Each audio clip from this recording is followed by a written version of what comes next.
about peace, a glamorous sight, richer than quiet, like the magic castles on burning fire, like you always have secretly desired. There are candles flying, battlefield has begun. Big monster, they want you can. Go surround the show up. You're next up on the fight show. Let them try nothing too high, so prove yourself in the fight show. You go up above everything at your feet. The headliner, take a breath and roll. Prove yourself in the fight show.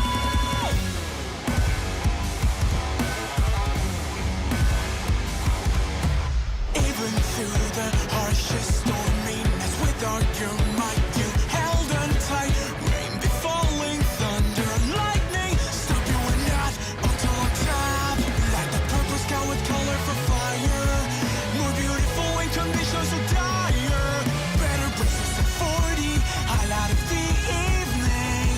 Play the monster they want you can. Go surround the show up. You're next up on the fight show.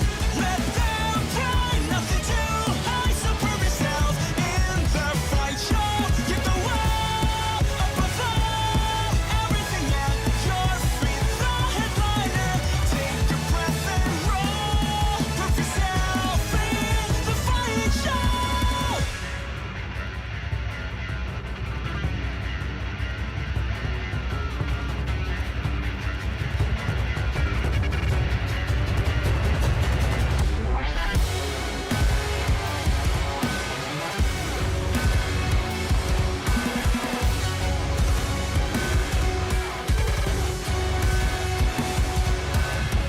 All the bickering, sneering, been through it all, don't they see?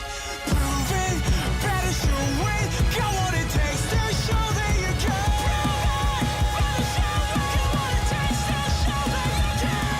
Go surround the show up. You're next up on the fight show. Let them try nothing too high, so prove yourself in the fight show.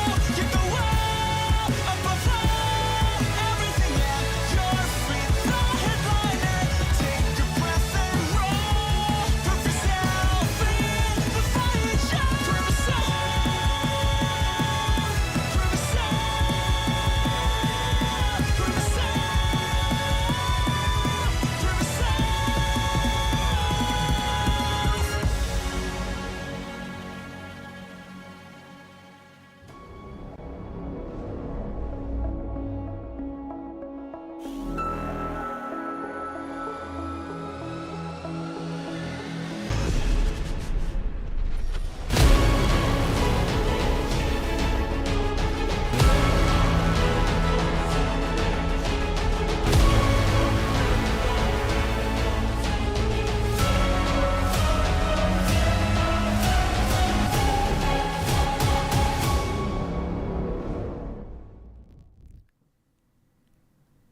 Hello there and welcome to Summoners War World Arena Championship 2023. This is the Europe preliminaries. It is day number 2 and it is so good to have you back here with us again. My name is Adam Savage. Delighted to be joined as well by Sam and Sei Shizu here on the Deskinov virtual studio.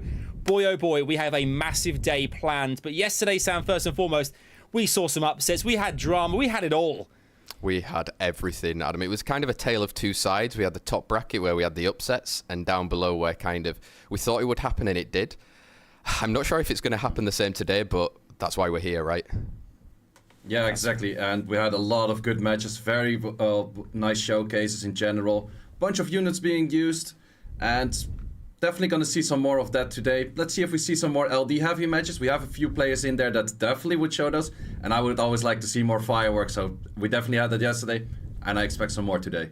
Yeah, it's going to be electric, and we cannot wait to see how things unfold. If you are just joining us and missed out on yesterday, don't worry, we got you covered in terms of what's going to happen here on the show as well. Lots and lots of exciting things you can see right here, right now. We have our overview. Day 1 and 2. Day 1 was yesterday. Day 2 is today, September 3rd. Next week in our lower bracket, September 9th. 16 contenders in total. 8 advance to the Europe Cup. And we have a first place of $10,000 at the Europe Cup happening in October later on this year. Also, note that winners and runners-up of the Europe Cup advance through to the World Finals also, which is absolutely extraordinary and very, very exciting indeed. Best of 5 qualification matches. We had our 2 brilliant semi-finals yesterday. Best of 3s in the quarters, and best of 5s will be our semi-finals as well here. So it's all to play for today. But also for you guys at home, you've got things to play for as well. Lots to get excited about. You can obtain your SWC 2023 emblems from the SWC 2023 prediction event and live stream coupon codes you're going to see on screen. Use SWC 2023 emblems to get various rewards obtained from the preliminaries all the way through to World Finals. So make sure to continue your participation all the way through to the end. A little gift from us to you to say, we love you. Thanks for being here. You are rock and roll superstars. It's exciting. This is exciting times. Let's just go back for a second there. You mentioned units yesterday as well there, Say, and we're actually going to go through that in a second. When I see the bracket on screen here, I get excited because matchups are coming our way. The first of which, very, very soon, is imminent here. We have big matches. Say, which particular matchup are you excited to see unfold this afternoon? So I'm definitely looking at the top half of the bracket because we have 4 names that never actually made it to the European Cup and only 1 name that has been in the prelims before. So there's a lot of newcomers there, a lot of new faces. Definitely want to see what they can bring to the table. Yeah, and we can't dismiss the bottom half of the bracket as well, right? We've got some familiar faces there, OBABO, RAXXAZ, TIMBO, all at the Europe Cup last year, and even TUTUTUH, who was also in Europe prelims. It's going to be a really tough side on that side of the bracket. It really is. I mean, it's going to be very meaty. And you saw it yesterday, folks. Anything is possible in this competition. It has been blown wide open after we saw some shock upsets yesterday. We'll obviously see some of those players who didn't make it through already to the Europe Cup next week in our lower brackets. But these are the games that you are going to get excited about. They are coming your way thick and fast. You talked there a second ago about units and such. Sam, we saw an array of different units used yesterday. Is it surprising how many were used on day 1 of this competition? There was a lot of units. I actually went back yesterday and rewatched it to count how many. And in total, I got 55 different picks from all of the players during the first day of the Europe prelims, which is averaging out at like 7 different picks per player, which is a lot. So in terms of meta, it's just everywhere at the moment, especially in Europe. Yeah, definitely. And we definitely do see that as well by looking also at other regions. Like we've seen some of Nice's Miser, he definitely looked at China region. Some of the other players, they look more at the Americas region. So it's definitely also depending on what matchup you have, what kind of player you face against. But it's always good to also look at the other regions, see how they play and how you can adapt to that as well. Yes, absolutely right. Because this is obviously a multi-regional event. We're going to have our World Finals later this year, where all the qualifiers, the winners of these, and the runners-up will go through to compete against each other, which is always massively exciting. Just like our first matchup, we saw yesterday some debutantes doing some wonderful things here. Sam, do you think this is a year for the rising stars? Could this be the big one for them? I think it definitely is their opportunity, and they need to grasp it as well as they can.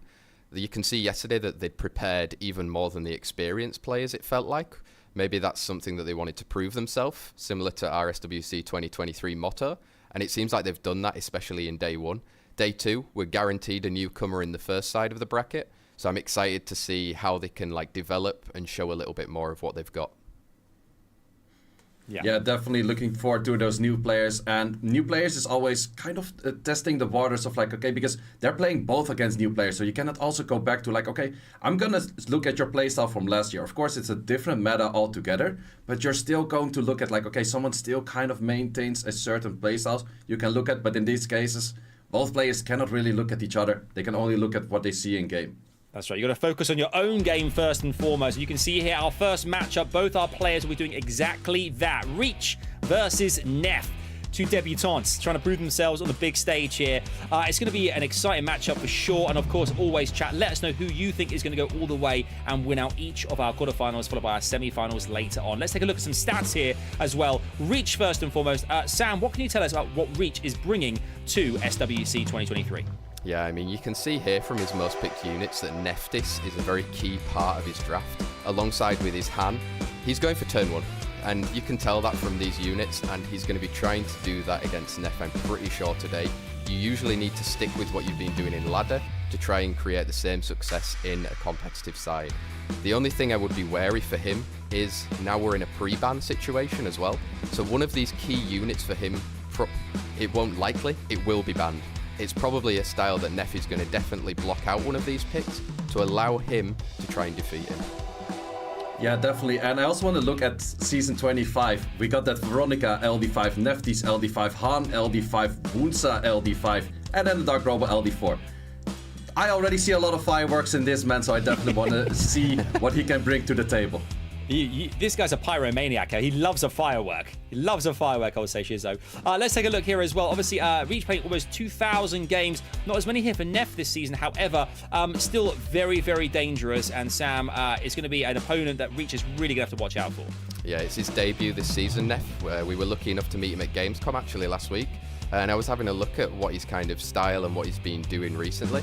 He also does have Wedge At, which isn't on his most pick from the previous seasons, just because it's a new thing for him now, but he has been testing it a lot. So I know it's something that he's got in his back pocket that he's probably going to be using against Reach. And you can see here his familiar faces of a Maw, the Wind Robo, a Chung Pung. He's going to be very dangerous. Yeah, definitely. But besides those units, there's also that Ragdoll, and Ragdoll is definitely one of those units that might hard counter Reach through all of the playstyle, taking that first turn, maybe have a bunch of critters in there. Ragdoll will pick up on those critters and let the team of Neff maybe take the turn over there. Okay, you heard it right there, folks. You heard exactly what Sam and Say think that these two are bringing to the table. Dare I ask you both as well about predictions? Sam, who do you think is going to win this one? I think it's going to be really tough. I am probably just leaning slightly towards Neff, only because I met him and I saw how well prepared he is. He really prepared for everything, as you could see from our previous tournament we did last weekend on a 2 versus 2, and I'm expecting more of the same. Yeah, I'm gonna have to go with the same as well. I will also vote for Neff, and the main reason is, main thing again, is that preparation. That's very important. Plus, I think that the adaptation towards pre-band more fits Neff than it would fit Reach, because he's really focused on always using the exact same units. And Neff is more kind of all over the place. He can draft multiple things. Okay, well, you heard it there. We're going to jump into our very first quarterfinal of day 2 here of Europe preliminaries with Neff versus Reach. It is time for pick and bans. Let's head over to Sam and to Say to bring us all the action. Here we go. The Europe Cup is in their grasp, but for who will it be out of reach? Enough is enough. Let's get into the match, Say. We've got Reach versus Neff. Pre-bans come in. We see the Wedge At, we see the Neff Dis. Pretty obvious, right? Yeah, very obvious bans for both reasons. It's for both of them, their core units that both of them would actually use. Have that Oliver picked up by Neff. Seeing Reach going slightly different with that Hey Gang and that Tomoe, but those lock-ins that fast definitely shows that Reach did his homework. He expected that Oliver, and therefore also very easily locks it in. Got the Moor, the Segment. So definitely speed chasing for both of them to a certain extent. To a lot of extent so far. As we can see, the Law has been selected there. Probably definitely going to be locked in all honesty. But you can see how quickly they were responding with all of the picks. I think they were prepared that the Neff Dis and Wedge At were going to be pre-banned. And let's see now, maybe it's time for Reach to think a bit more as he locks in Marsha. Marsha, interesting one that kind of shows that Reach is going slightly more for a bruiser style, which is, I would say, a little bit less familiar with. On ladder, he likes to go for those AoE CC cleaves kind of styles. And for Neff, I would say this is pretty common draft with the Raccoon and the Miles. We have seen it time and time again in all kinds of regions. We also saw it in Japan this morning. And that is just a pickup that kind of always works. Doesn't always shine to the best extent. But it's always something that you're saying like, what can I draft into that? And that's also definitely for Reach right now. Thinking about what can he draft into, and then also what is he banning right after that. Exactly. He's got all the time to think about it. Well, 3 seconds is all of his time left as he decides to lock in a Verd. Verdehill, quite an interesting choice right here, I would say. You have the glancing from the Segment.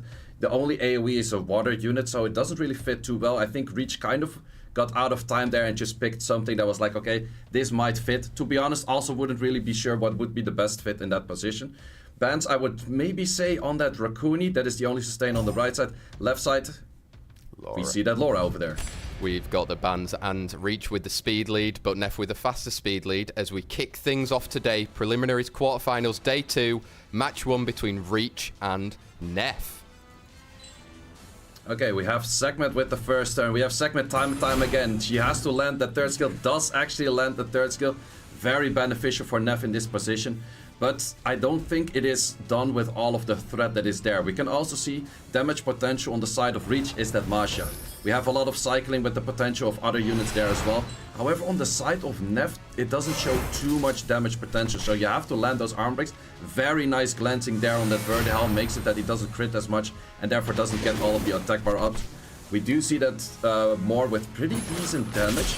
But how much can this Masha do? Masha's doing so much damage, nearly deleting that segment of the field. Double miss critter from that Verd, saved it however. Wow, it shows how much that glancing is playing against Verd here. You can see that Neff is trying to kind of target Tomoe, but with that glancing, she's not going to do much, say, right? As you can see.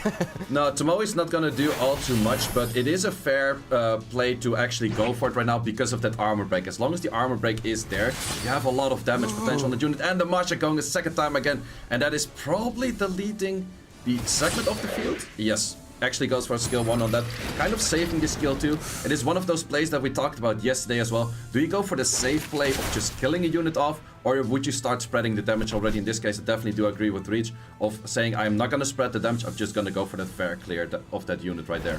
Exactly, sometimes you have to play it a little bit safer to make sure it's off the field, right? As we see more skill 1 only available.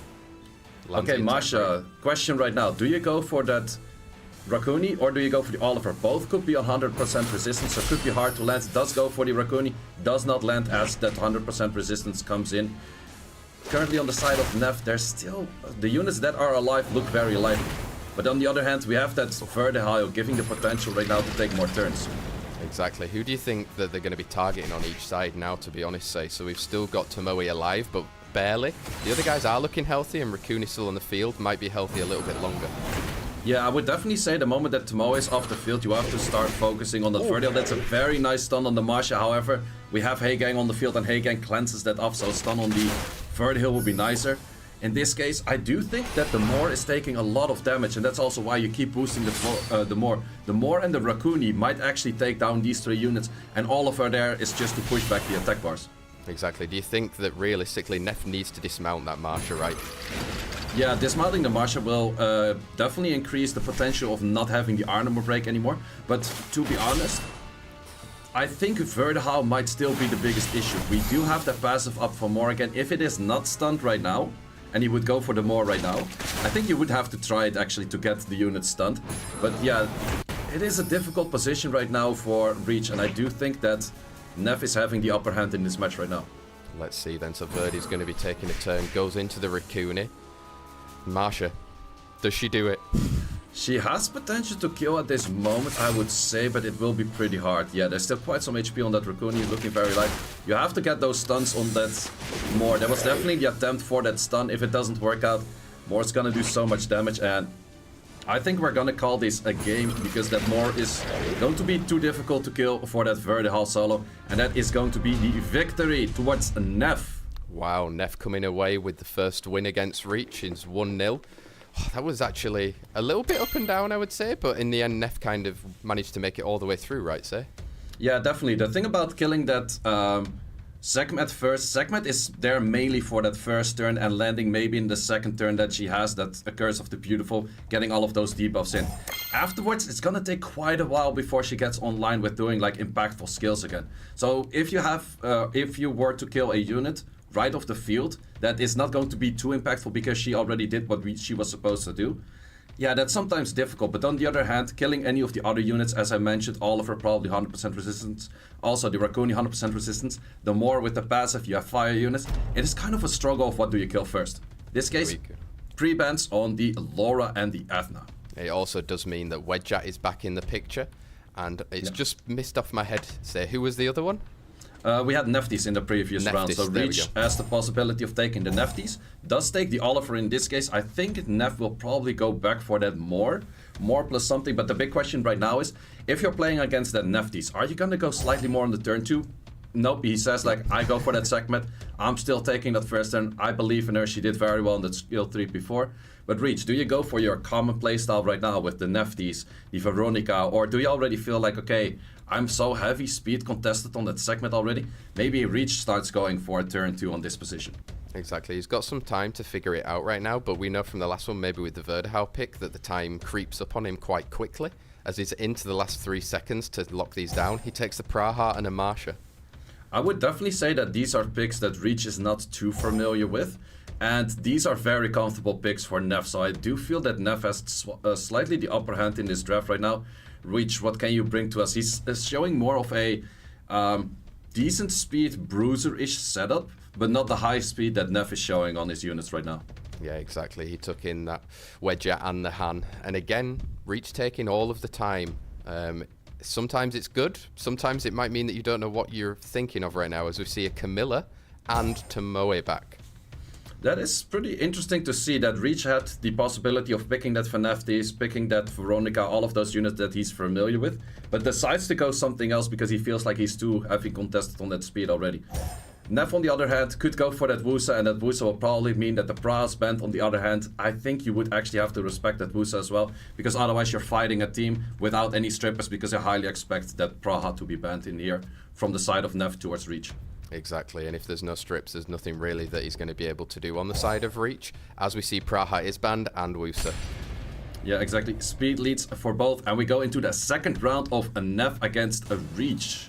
Most likely that first turn going once again to that Sekhmet, which we're gonna see. Can Sekhmet land her skill 3 like she did in the previous match? Oh, no, resisted. Oh, resisted. That is a huge resist, and that also does mean that everything is on the Moor right now. Moor does enable to get a very crucial stun and was able to clear every of the immunities. We have so much damage going on to that Marsha, but we have the Oliver cutting in, so there's no Han second skill coming off that right now. However, can you control the Han enough? That's a very solid procer of that Oliver once again, going back and forth on his rotations of the skills, pushing back all of those units. But we can see now, because Marsha was dismounted, there's no defense break side opportunity for Reach. Yeah, there's no defense break, plus you're fighting defense buff plus anti-crit. That's a very difficult combination to get your skills through. However, if you can keep that Han controlled, the damage is going to be quite a bit less on the side of Neff. But we've also seen that Moor has some great artifacts, some great runes, and is doing a lot of damage. And Marsha is also on an armor break, not taking too many hits that easily. Exactly. Does Moor decide to just get rid of the Marsha fully? Yeah, we're out of the field and back to Sekhmet. Yeah, definitely a good choice to go for that kill there as well. But now we have Tomoe with her skills up as well. Can go for that suppression on that skill to Karma, and then maybe potentially spread it as well. Let's see how much this lands. Ooh. Lands a very crucial stun, because that means you can actually spread the stun. However, you have to keep in mind, every time that Wadjet takes a turn, he will start healing everything that has debuffs. So the debuffs that Tomoe is spreading is actually slightly more of a healing. Plus landing all of those debuffs on the Moor is pretty difficult. Stunning that, well, we're stunning back and forth. Wrong element stun, that is what we see right now these days. Because Despair doesn't care anymore about those elements. But look at the HP bar of Neff is not really going down. Neff can be CC'd 3, 4, 5 times. But as long as that Wadjet is alive, you can stun as much as you want. But if I'm not mistaken, you even heal from that stun. So it doesn't really matter all too much. Exactly. He's missing the one big debuff here, which is obviously heal block, right? That would be good prevention, but there's none on the side of Reach, so it's going to be a very much an uphill battle. Yeah. In this case, Neff did decide to go for that skill too, even though it's maybe not at the best position to do it.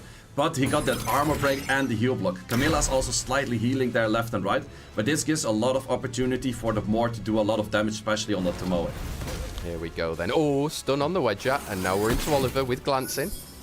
Yeah, definitely that Tomoe is trying to save the team with all of those stuns that she's doing, but the team is already damaged that much by the Marsha being gone, and I think we're slowly going into more and more favorable for Neff in here.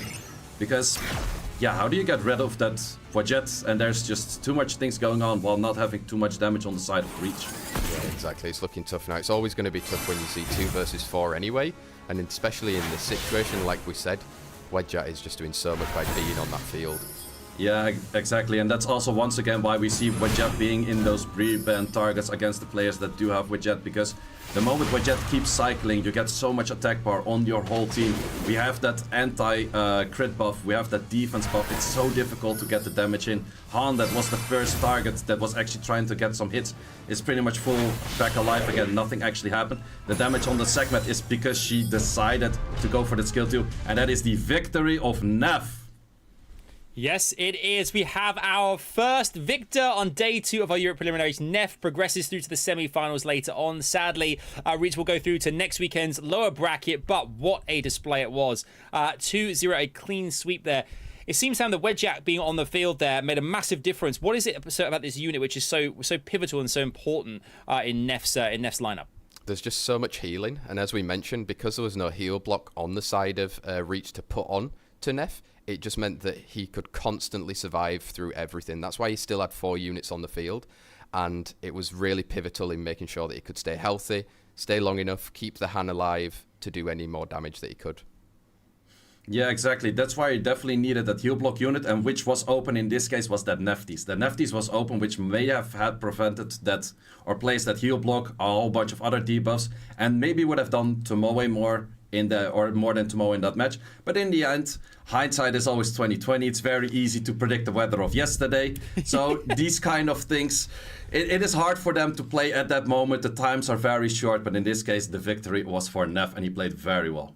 It certainly was. And let's see how that affects things in our bracket on day 2 here. You can see that Neff progresses through to that semi-finals, as we already mentioned. But Reach, we will see next weekend another second opportunity to try and qualify via that lower bracket. And already we turn our attentions to match 2, which is coming up very soon, where we'll see who Neff's opponent will be in the semi-finals there. Neff obviously undoubtedly going to be very, very pleased with the performance there as well, going all the way through to the semi-finals. But I guess one eye on this match 2 as well here, Sam, thinking who is going to be the opponent I'll have to take on to get that Europe Cup place. Is it PAFFIX or is it Glorious? It's a tough one to call. I think if we have to go on experience, which didn't do us so good yesterday when we were doing our predictions, I would probably have to say Glorious, just because he was here before in the Europe prelims, and he has won 1 match in the European prelims, so therefore it's his chance to really shine now.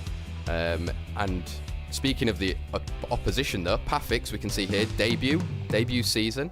You can see Oliver is very much a favoured unit from him. He's played also a lot of matches in that season, over just under 2,000, which puts you in good stead to understand your box and your units and everything within your account. Let's see how he can fare when the pressure is on at the competition. Yeah, definitely. And also besides the units that are most picked, seen here on the screen from Season 24 to Season 25, I followed PAFFIX a little bit. Well, I followed all of the players, of course. I've seen him going for a little bit of a different play style, picking more up that Vanessa rather than the Oliver for the speeding, but also having that setup for Julian, the light vampire, which is a very strong unit right now, which I definitely think he will be contesting and placing in here, because that might be a good unit to take out the opposition. That is Glorious. Yes, and Glorious again. We've seen him compete before here at the Europe Cup in the prelims, and hoping for an opportunity to qualify for Europe Cup this year. Sam, again, we can see units there relatively similar, Season 24 and 25.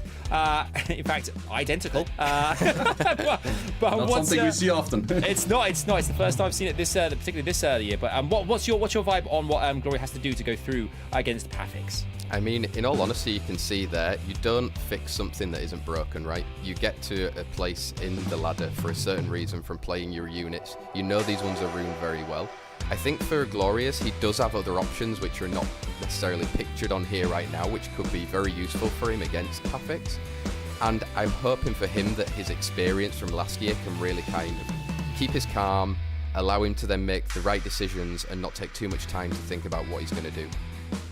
Yeah, definitely. For Glorious, I also would like to add, he definitely likes his LD5s and he wants to make all of them work. The 3 that we see here on the field, the Jean, the Valantis and the Tianlang, very strong units. He also has a whole bunch of them that don't always fit the draft exactly. Maybe that's just having fun while he's streaming. He's definitely streaming most of his matches that he does. But that could also be translating into like a muscle memory, and therefore maybe picking certain units that are LD5s, presumably strong, but not fitting in that right moment. Let's see how he would take that in these matches in SWC.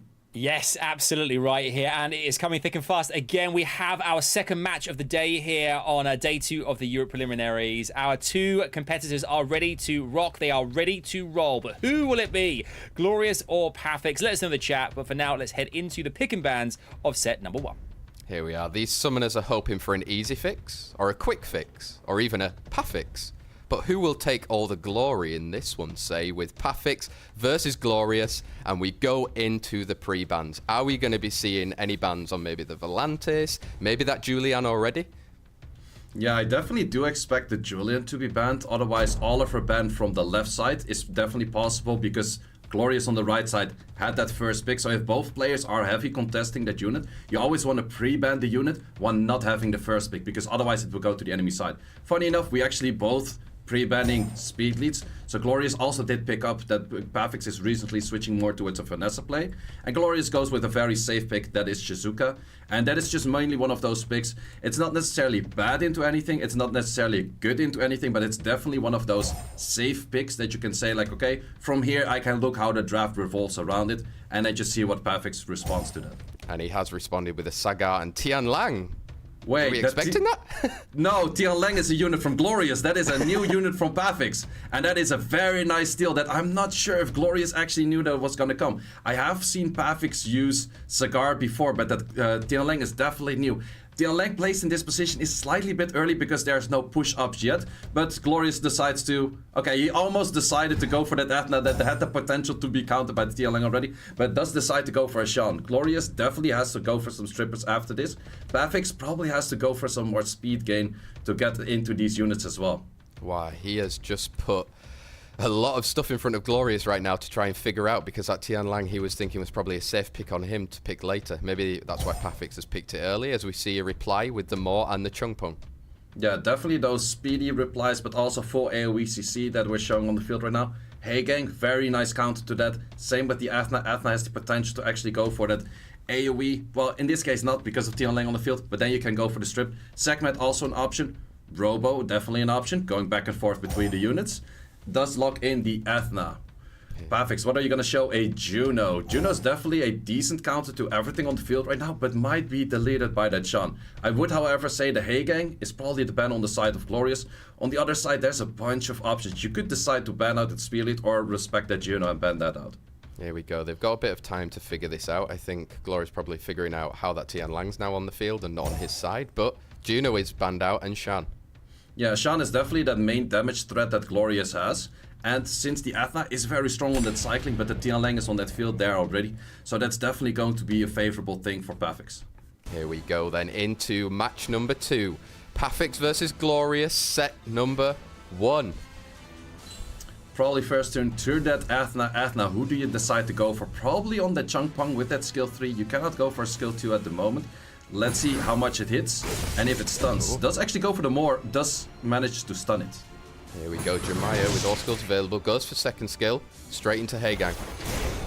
Can we get a stun? That stun was very crucial because now the stun can be picked up by that Shizuka. And you do not want to armor break right now. If you armor break right now, I would definitely throw this skill 1 on something else.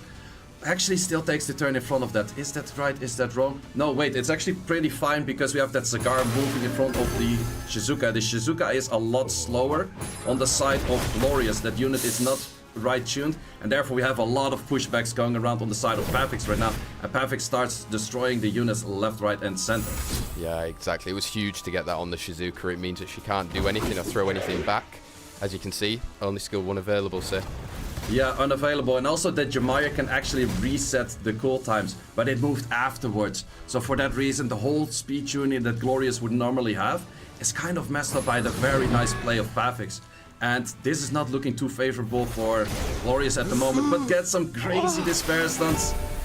We do get a lot of this needs to stun on that Shizuka. Does not stun the Shizuka. How much damage do we have on the glancing armor break? Not too much, and we have all of the debuffs that were thrown on the whole battlefield on the side of PAFFIX right now. Units are still looking pretty lively though. We have the proc from the Sagar killing out that Shizuka, and I think this means game because a 1 against 4 with that low HP bar is not something we often see. Yeah, I think it's pretty easy now that we're going to see a PAFFIX win in the first part. Oh, it's crazy. So we saw the Tian Lang early there, say. Do you think we have to change it up then for the second one? Glory now knows it's in PAFFIX's box. Yeah, interestingly enough, that's definitely one of those things. All of these players tend to hide all of their matches. They tend to hide or not even play the units.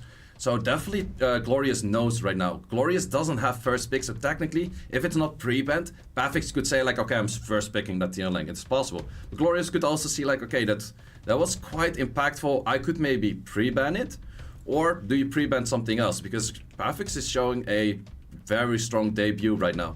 Yeah, he is. I mean, they're thinking a little bit of a while on this one now, which is pretty obvious because I'm sure he's very surprised with what we've seen. But PAFFIX in the end was very clean throughout the last set, so I'm wondering if it's going to be more of the same. We will have Oliver and Vanessa available again in this round. Probably important for those speed leads for these guys, right? Yeah, definitely. On the other side, for PAFFIX, a good ban could also be that John, it was a very impactful unit, is also banned here in this case. And we have that Julian, which I spoke about earlier, the Light Vampire, also banned and respected from Glorious, or from Glorious sides towards PAFFIX. So definitely those LD units that are the heavy damage dealers that are out of the field right now. PAFFIX, do you first pick that Tian Lang? No, goes for the comfortable pick on the Vanessa. However, Glorious has the option for the Tian Lang right now. Do you go for a Tian Lang plus an Oliver? Because Oliver doesn't really fit too well with the Tian Lang. But a Tian Lang against the Oliver is very strong. It's all mind games right now in this sector. He goes for the Heigang instead. That is a pretty early Heigang that does signal that PAFFIX could go for comfortable picks as in those speed leads. You could also say like, okay, then I stay away from that whole first turn AoE cleave kind of style. I go more for a turn 2 bruiserish kind of style. But PAFFIX is now, I'm comfortable with these units. I like the Tian Lang. And we do see a Masha and we see a Raccoon from Glorious. Pretty interesting because those units are not too great into Tian Lang in general. There's a lot of push-up for that Tian Lang already. Tian Lang kind of has to be signaled as a ban already right here. So that now gives the opportunity to PAFFIX. If Glory's signaling that he's going to likely be banning that Tian Lang, you have to try and pick some units that are going to be force bans. Whoa! Maximilian and Dark Robo. I'm looking at my list right now, and Maximilian was not on the list. PAFFIX has been getting a whole bunch of LDs. That is definitely an interesting one. It is also a pretty interesting draft from the side of Glorious right now, because you only have one AoE stripper right now. To add more to that, yeah, I definitely would agree. You have to go for that second AoE stripper, because without that, Heigang would have been the most easy ban, and you're fighting a very much uphill battle. In this case, with that Volantis in there, I do still think the Heigang is respected and banned. However, it's going to be slightly difficult. On the other side, maybe the Cigar is the ban, but that is a difficult one as well. Goes for the Maximilian, but that Heigang is actually banned. Here we go. We're going to be taking speed leads as well as we get into potentially the decisive set for PAFFIX. As we go into it, PAFFIX versus Glorious, set number 2. Yeah, the big value here is going to be that Volantis. It can counter on that skill. We have the Robo moving next. We actually have the Masha on wheel, which is not that common. We do already have that armor break. Robo, can you push back enough? And would the Volantis move? Volantis does move, gets the push up, and we have that Tian Lang once again being very strong. Volantis moving up once again, Tian Lang getting a second turn, but Volantis is moving next before that Cigar. Would you actually get the stun or the provoke? Does not get those important things and has the potential to take Oliver out of the field already. You're not going to land anything on the Masha nor the Raccoon right now because you are glanced. Does take out the Oliver, which is very strong and desirable for PAFFIX as a start. Here we go. So Masha's going to have to try and take out a unit already. Misses defense break. Missing the defense break is huge, but I still see Glorious having quite some win potential. We have that Raccoon on the field. That's a lot of healing, that's a lot of cycling. And we have that damage from the Volantis coming in. How much damage do you do? Not too much, misses one of those crucial... Oh, and the Tian Lang with the second turn once again with that armor break. Doing so much damage. Wow, Volantis taken out already, say. It's not looking so healthy on Glorious's side, because once that Masha is dismounted, where's the damage? Yeah, the damage is pretty much gone the moment the Masha is gone, but Masha still has some options. The only big issue right now is we have that Vanessa passive still in there. Even if you manage to kill, once again misses that crucial armor break that Masha needs to land. Once again, this Tian Lang is showing like, hey, you are the Tian Lang and you should be picking it because this Tian Lang is doing a lot of work with those procs right here. He is doing a lot of work. Raccoon managed to survive by the skin of his teeth as he's going to be taking next turn. But it's looking very dire for Glorious right now. Yeah, it's definitely not looking too good. And we have units, probably the Robo has the skill to be up. Would most likely kill the Raccoon off. Strip, defense, or no defense break, but stunts, a lot of dots. There we have that defense break. 4 against 1 for horse, beast, whatever they're riding on that Masha. And it's probably going to take out one unit as a finisher and then going to leave the battlefield herself as well. Okay, didn't even leave. But then still going to leave the battlefield. And now we have the victory for PAFFIX. What a debut. What a debut. PAFFIX, their clean sweeps with a 2-0 against Glorious. The Tian Lang proving a huge difference maker there. I mean, you just saw that the damage dealt by PAFFIX was just too intense, too much, Sam, for his opponent to counter. Yeah, I think also for PAFFIX, it's just the massive surprise for all of us and for Glorious seeing a Tian Lang. I think it probably messed up any of the preparation Glorious had, because you can see after, he didn't have so much to answer back against it, which is unusual, because if you own a unit, you know how to counter it and what to do against it, but it was used to great effect by PAFFIX. Yeah, definitely, that unit was used so well, but also that last pick Maximilian in there probably completely threw off Glorious on the second time, like fool me once, but fool me twice on top of that. That definitely worked in this case, and yeah, you can't know what you can't know. But that was very well played by PAFFIX right there.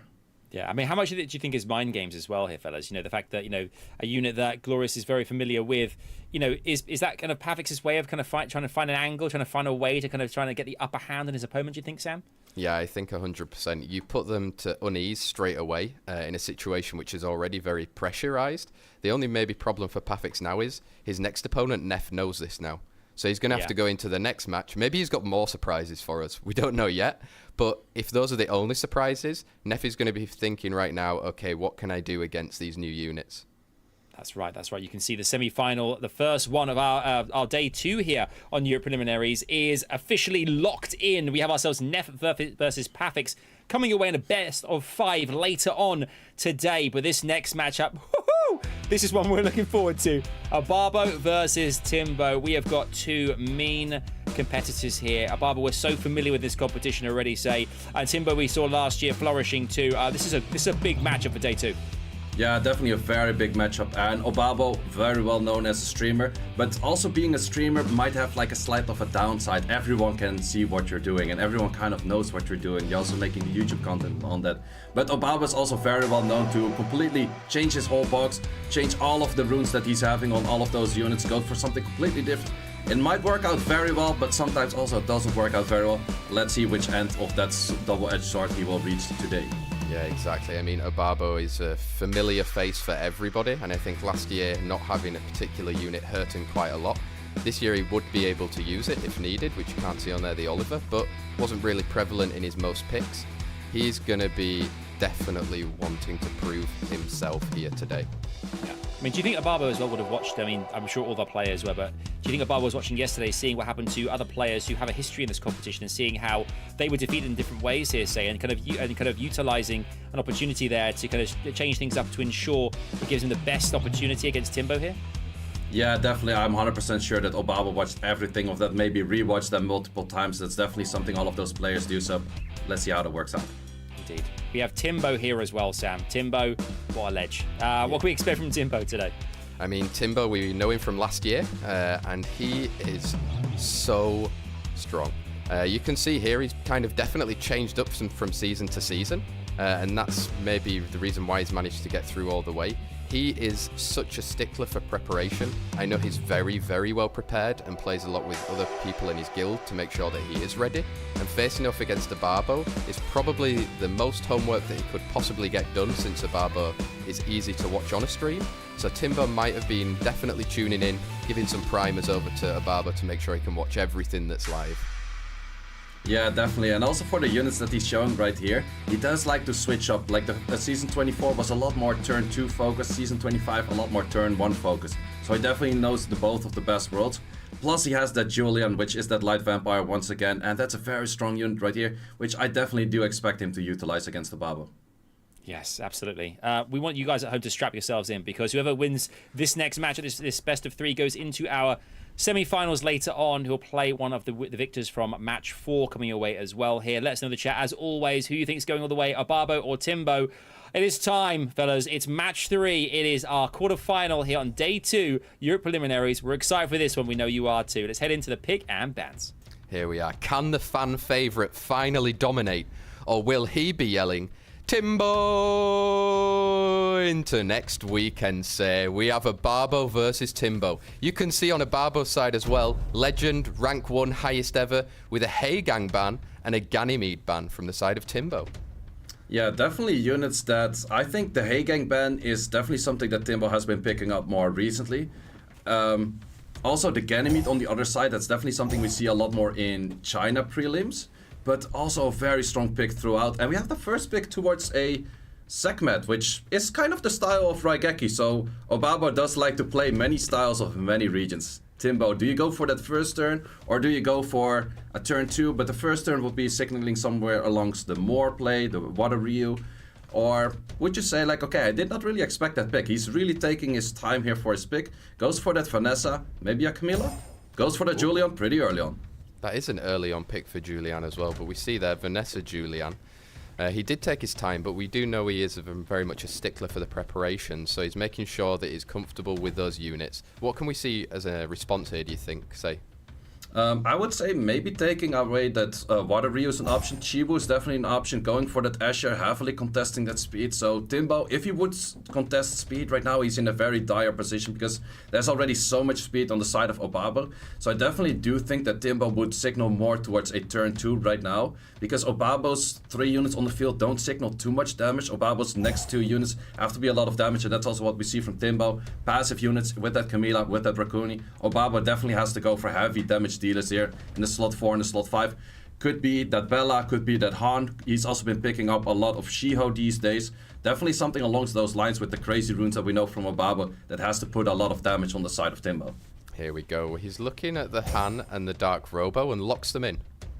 Dark Robo is slightly less on the damage, but has a lot of that AoE damage. So definitely the damage is still in there. Timbo probably goes for more passives on this case, but then the big question is, what is a passive unit you feel most comfortable with? Could be a Juno, could be anything with counters, could be the Lucia, could be a Abellio. Definitely a very strong healer right here. Bans. Interestingly enough, I would say Sekhmet might be potential for that ban. On the other hand, that Abellio is very deadly as well, and they also both hard counter each other. If one of the two is on the field, it is like this beneficial.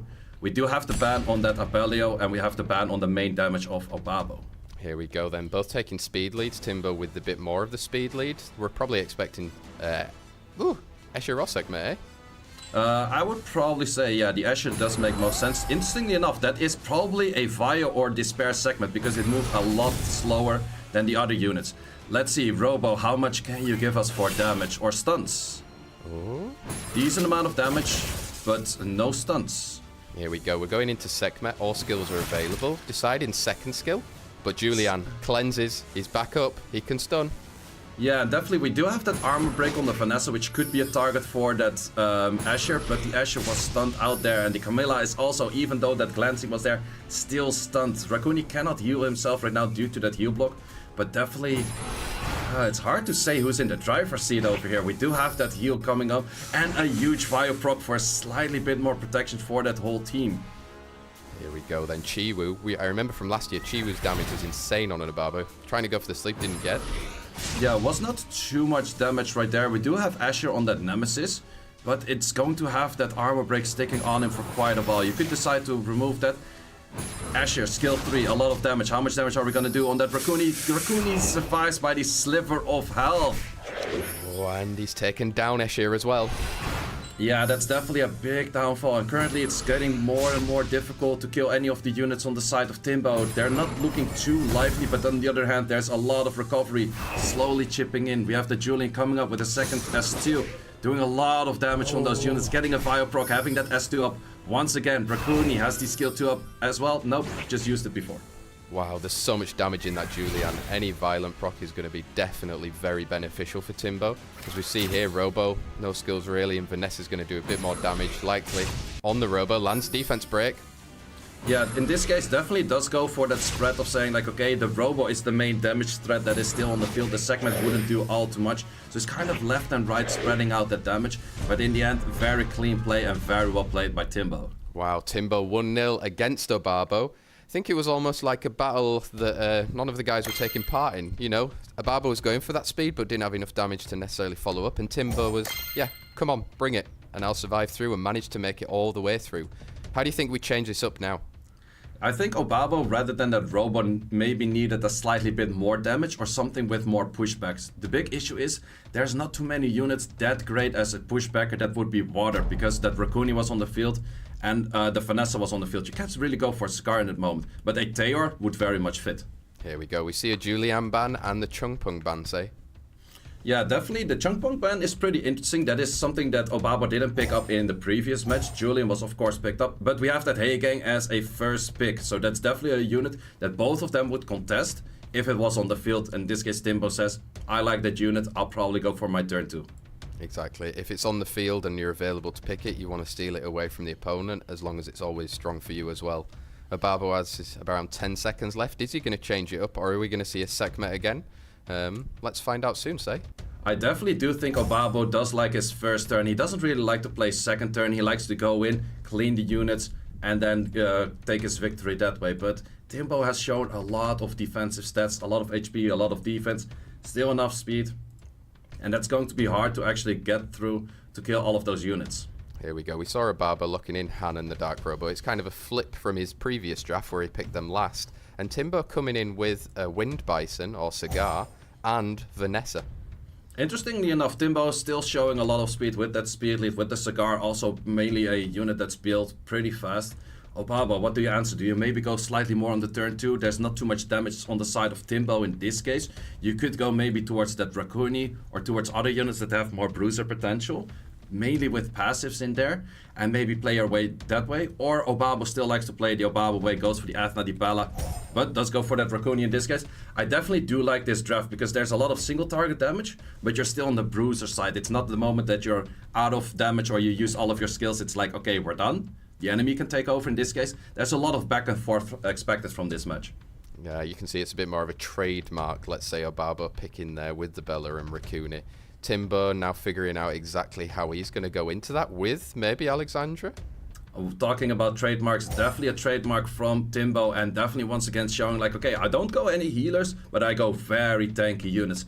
And let's see if you can damage check all of those, because that Alexandra is definitely a difficult unit to damage check. Yeah, and he's matched it up with a Carnal as well. We've got OBABO coming in now for the last 13 seconds. Who do you think he needs to follow it up with, say? You could go for a bunch of options. You could go for an immunity kind of style as that Shizuka, ban out the Cigar, because that is the potential to reset it. That is definitely an option. It is slightly difficult to control in this case. We do have the Raccoon for the healing, might be banned out other side. I probably expect that Cigar to be picked off the field. Yeah, here we go then. They're thinking about it a little bit longer, so Cigar on the side of TIMBO may be expected, but let's see if it actually is locked in. Oh, this is also a pivotal moment for both OBABO and TIMBO. If TIMBO wins this match, he's going to be going through to our semi-finals of the day, and it's a Shizuka ban and a Vanessa ban. Pretty interesting. So on one side we respect the immunity, but on the other side we respect the speed lead. So OBABO's definitely going to take first turn, and with that Raccoon push up, let's see how much the Robo pushes back, and that's going to be a victory moment for OBABO if all of that lands. So we have the second match of OBABO against TIMBO. How much can we do on that Robo? Actually does manage to push back everything. You have to make these turns count right now, OBABO. There's 3 units on the field that you definitely have to do a lot of damage to, but you can only probably fully push back 1. Not too many pushbacks on those. And we have the Raccoon being cut by the Cigar next. So technically, you would have to start stunning this Cigar, but there's so much stuff going on. Oh, Cigar moving next.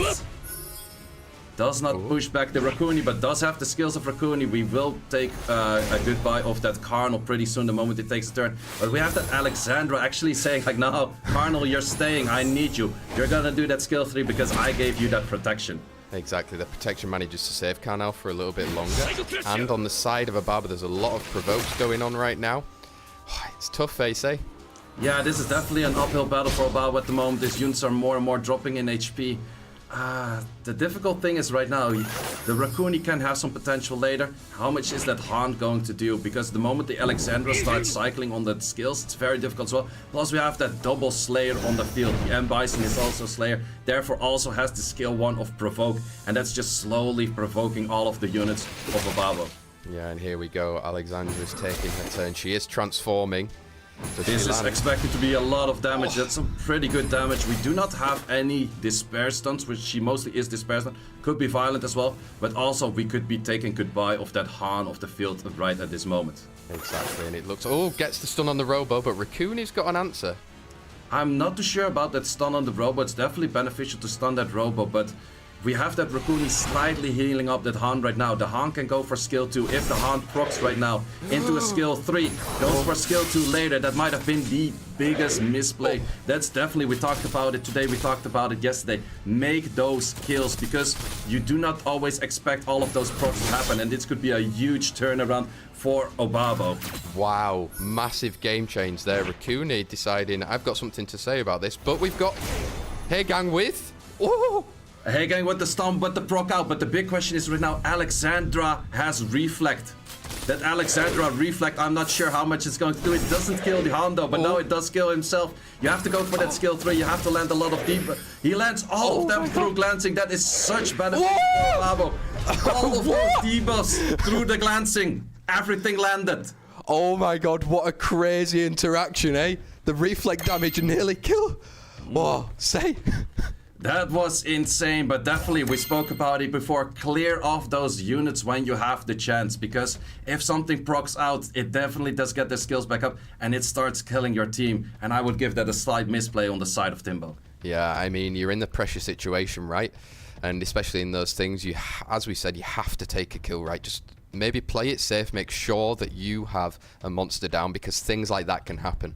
Suddenly he's still on the field. Rakuni goes into it, boosts up the Han. Han has a proc. That was a matter of 20 seconds where the game changed from one side to the other. And maybe it's a respect ban now from TIMBO saying, I don't want to try and kill him next time. That Robo's just not on the field, as we have Vanessa and Dark Robo banned.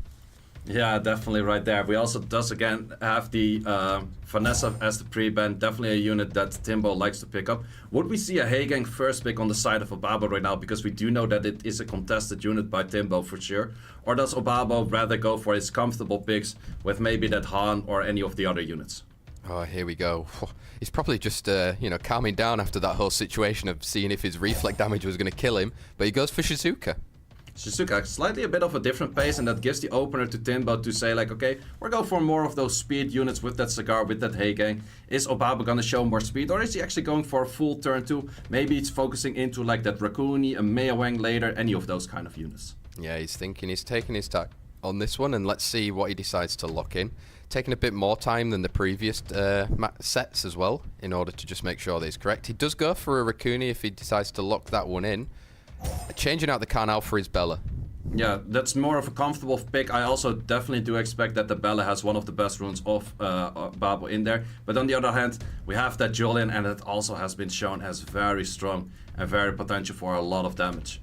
However, what do you finish it off with? There's a bunch of options. You could go towards more immunity, towards more sustain, but then in the 5th slot you have to add more damage again.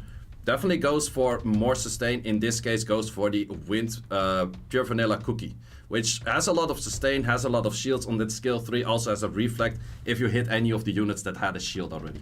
Wow, we've got more reflect coming in. It's going to be pretty wild to see if we get it again. I also know that Julian is actually pretty fast as well.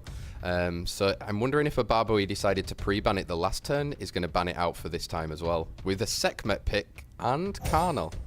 So Sekhmet and the Cardinal is definitely signaling us like, okay, I do not have too much of everything going around, but I have kind of everything going around. That is that Cardinal, a lot of damage in there as well. We have the Bella with a lot of damage. We have the Sekhmet with armor break potential. So definitely the damage kind of is there. On the other side, TIMBO is only signaling that damage with the Julian, so your 5th slot definitely has to be damage.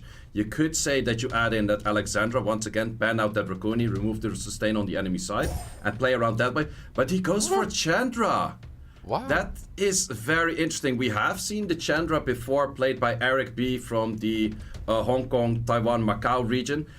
Did not really work out, in all honesty. So definitely let's see over here, because I do think TIMBO is lacking a lot of damage right now, and Rakuni is still on the field. So I definitely do think that OBABO is going to be chipping left, right, center on the damage. But we shall see in the next match of TIMBO against OBABO. Well, Hagang moving first 8. Does he manage? Gets 2 glancing. 2 glancing, so definitely this is going to be a fight where, same as what we have seen yesterday with Livered, it's going to take quite a while for people to have damage going up. But in this draft, I'm just not entirely sure what TIMBO's idea was. Like, sure, OBABO has to fight a lot of shields, probably has to fight a lot of those hogs, as we called it, which is the skill of its defense. And we also call it as a hog because you're hugging your opponent or your ally, and therefore you're hitting that opponent the moment that that ally is hit. You can work around that with the provokes, with the shields and all of that kind of good stuff going on. But we have Rakuni on the field for all of that protection as well. So the big question is, can Rakuni heal enough to keep all of the units alive enough? While on the other hand, we have the Cigar being hogged all the time, and we have that chip damage from the Chandra going in all the time. Very interesting interactions between 2 players here right now. But still, definitely, we also have that skill 1 strip from that Shizuka, which I definitely would try to throw on that Cigar, simply just to remove that defense, because otherwise it would keep provoking, the Bella would keep taking hits, and currently the Chandra's not showing too much of damage. Oh, big stun though from the Chandra. Yeah, definitely a big stun, but this Bella is doing more and more chip damage. And an interesting thing about Bella is you cannot only just do damage, you can also destroy HP. And every time that OBABO decides to go for this kill, there's more and more destroyed HP. And therefore this Cigar is less and less lively on that. Wow, Hagan getting some big stuns there. But we're going to get a hug again, or some sort of defend back onto the Wind Bison Cigar. Yeah, definitely, and this Bella is looking slightly dire and dire on those hits that she's taking. Big question is, once again, Raccoon, how long can you keep up all of those units? Because a lot of the damage that TIMBO does is spread out AoE. Because of those spread out AoEs, it is harder for Raccoon, which is a single target healer, to heal any of those units. We had a glancing skill 3 and it didn't do any damage. And I think the combination of Chandra plus the provokes it seems prevailing. Raccoon, you gotta step up your healing game. That is definitely what we need right now. This is crazy. We're seeing so much reflect in 2 matches, which is usually not so prevalent. And TIMBO is using it to perfect display here. Bella's soon going down.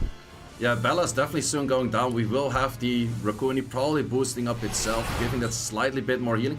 No, actually decides to go for pushbacks, probably on the Chandra. Yep. But does land decent amount of damage right there. But the big question is, how long can you keep that Bella alive? Because that is very crucial. It is. I mean, Shizuka's got skill 2 available to put that Soul Protect onto her. Procs in again. He's just going to go... Oh, goes into Chandra. Yeah, still chipping away the damage of the Chandra right now. OBABO's kind of trying to manipulate all attack bars on the field at this moment. Does not land the provoke in this case, but does have the proc to land that second time provoke. Here we go. Hagan coming in. Oh, Shizuka is not looking healthy right now. No, Shizuka's maybe finding the better end of this battle right now. We have another stun once again on that Bella. We have more healing coming in from that cookie. And the units are looking very lively on the side of TIMBO. And on the side of OBABO, it's not looking too great. No, we're down to 2 units with Raccoon and Bella. And you can just see how much work Chandra is doing in that squad with Wind Bison, right? Yeah, definitely. So I was asking in the draft, like, where is the damage coming from? Well, the damage is coming from the reflex, once again, from a unit we're not too familiar with.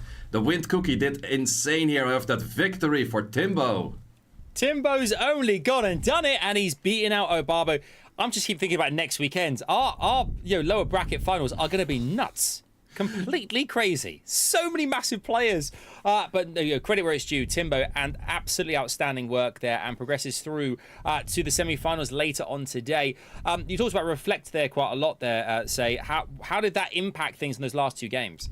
Yeah, definitely. The thing about the Reflect is the Reflect kind of spreads the damage, because everything that's hitting also gets the Reflect damage. We have the Raccoon as single target healer, so single target healing is what Raccoon can do very well. But AoE healing, he's not that great of. So in this case, TIMBO picked that up very nicely. Did notice, I don't have to bandit, I just have to get my shields up, get my Reflex from that shields, and slowly but surely all of the units of OBABO start dying. I mean, Sam, it was an absolutely incredible display from TIMBO. I mean, what do you think it was?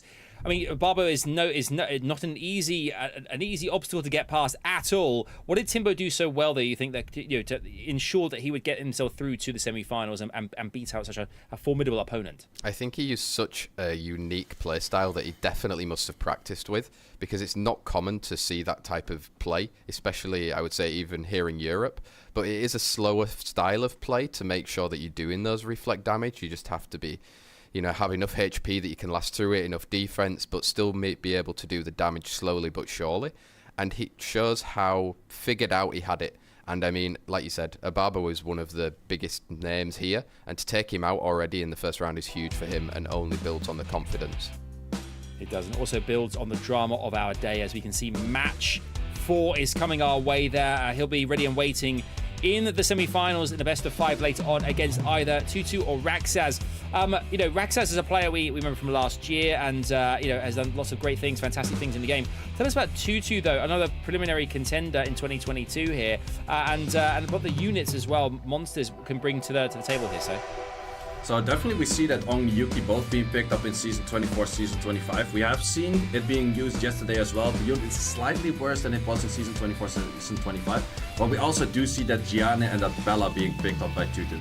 However, it's pretty interesting. He does have Oliver, if I'm not mistaken, but he likes to go for that finesse. Or I might actually be mistaken. I'm checking my notes here on the right side. He does maybe not have Oliver, and that could be a big thing for RAXXAZ to be manipulating that and therefore playing around that unit. Yeah, and it's also just good to mention he's our last remaining French that could go through automatically right now into the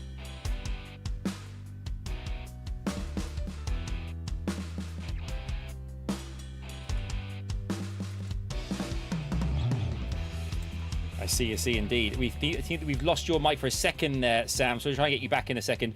I mean, you tell us again here, you can have a look at the RAXXAZ's stats here. So he is a fantastic player who, you can see last year, the accolade there as well, Europe Cup 3rd place tied. Played a lot of games, confident. Do you think this could be a big year for RAXXAZ? I definitely think that RAXXAZ has a lot of opportunities right here. He definitely does like to play on that first turn with that Oliver, with that Moore, with that Chung Pong. Also having that Volantis in there since last year. Has a bunch more units in there, so definitely would like to see if he brings more of those Robos. Does he go for the first turn, or does he also like to switch around to play that second turn? Because I also do know that TUTUTUH is also slightly based on that first turn. So we might see pretty fast matches here throughout. Okay, you heard it right there, folks. We want you guys to have your input as well and to what you think is going to come our way. We'll try and get Sam back in a second. Sam, are you there? We can't hear you just yet. He's coming though. Again, everything he says is like verbal silk. You can only take so much at home. It's a lot. It's a lot of goodness. We have to break every once in a while, but Sam's back very, very shortly here. Say we've got ourselves this next pick and ban phase. How pivotal is this pick and ban going to be as well here? Because these opponents, they want to go up against TIMBO in their next round. There is an opportunity here to qualify for Europe Cup today. What do they have to do here? Definitely it's going to be, I think in the first round, maybe a little bit of testing the waters. You have that best of 3, so we're going to have to look at who plays that first match the best. Excuse me. Okay. Well, here we have it. Our picking bans are starting. Let's jump on in and see what happens next. Yeah, let's see. We have the match of RAXXAZ and TUTUTUH pre-bans. Are we going to respect that Oliver? That's definitely an option right there. Respecting the Volantis could definitely be a thing. Or are we going to go for that Bella? Because actually both players do have that Bella in there. And that could be one of the units that's highly contested. In this case, we do see that TUTUTUH has the first pick. First pick does mean that you're not going to be pre-banning that. We do see a pre-ban on that Volantis, and we see a pre-ban on that Vanessa. Vanessa does signal into one of the core units that TUTUTUH likes to pick up for having that speed lead while not having the Oliver. However, on the other side, Volantis is just a core unit that RAXXAZ likes to use quite some. TUTUTUH, what is your first pick? Does actually have an Oliver, which I do think it was not shown before, but recently picked up. And I'm also not 100% sure if RAXXAZ was expecting TUTUTUH to have that Oliver right there. Here we go then. So RAXXAZ following up with a Bella, which we know that he does have, and his Etna. Yeah, Bella and the Athena, that's also definitely a steal because RAXXAZ has that Bella, TUTUTUH likes to use that Bella. Athena is a very speedy unit from RAXXAZ, has incredible room quality, but so does TUTUTUH. And TUTUTUH, how do you answer that? Do you go for an early Juno, or do you like to go for more for your comfortable picks, still picking up that Gianna, maybe even going for that Onyuki in there? Exactly, he's taking his time to figure out exactly what he wants to do now. He is going to be looking at a Shizuka, and who's he going to follow it up with? A Marsha. Okay, interesting picks right there. Shizuka is one of those units mentioned once again. It's never really wrong to pick her, but she also doesn't really shine in most cases, always. In this case, there's a lot of pushback potential already on the side of RAXXAZ. RAXXAZ could definitely go for a turn 1 solution here, with going for a more, maybe towards Robos, anything like that for AoE CC. Let's see if he does end up locking one of those in then. He's deciding maybe not, going for a Wusa and a Cigar. Wusa and Cigar is pretty interesting right there. You would have slightly bit of a troublesome thing to beat out the fire units if TUTUTUH would to say like, okay, I'm gonna pick up that Juno right now. Maybe a Juno with a Rakuni, Juno with a Mei Wang, any of those kind of combinations would definitely be pretty difficult for RAXXAZ to deal with. And RAXXAZ would have to draft a pretty good 5th slot to make that work. Yeah, let's see what he's going to be finally pairing up with a Gianna. First Gianna here at SWC Europe Cup. Normally I'm the one that picking Gianna, but I don't participate, so I'm very happy to see at least the Gianna on the field right here.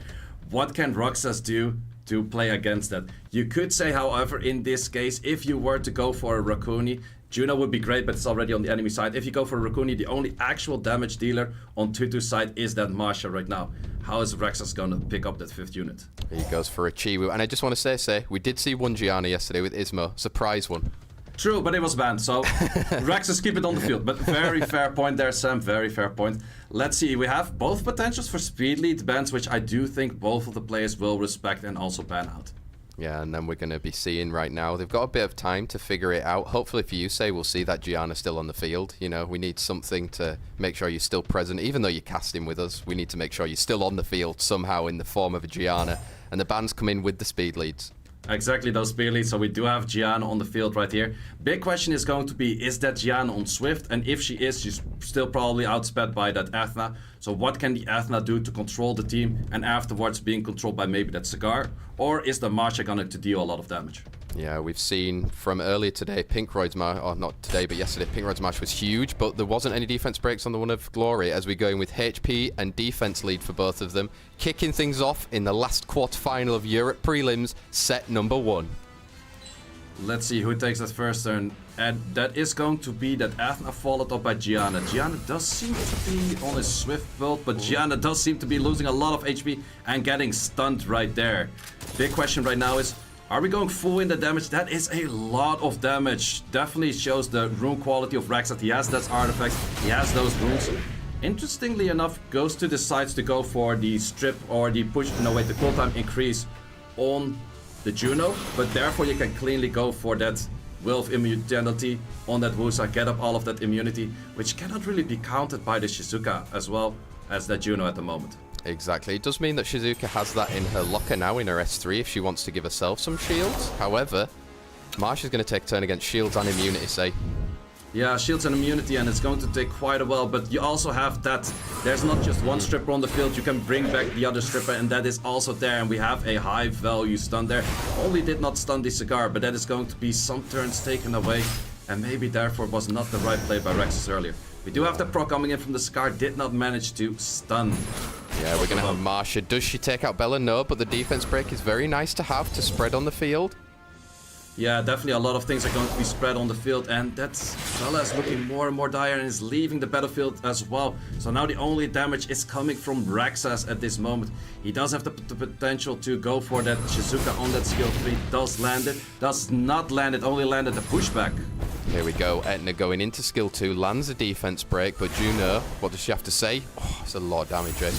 That is a lot of damage going back and forth. Marsha does not have the skill up yet, so cannot kill the Athena just yet, but there is Athena out of the battlefield as well. So currently, I think Sekhmet is going to, or Shizuka is going to leave the battlefield just now as well. Big question is now, Marsha against a Sagar and a Wusa. Oh, lands the defense break, and Juno follows up with some heavy damage, say.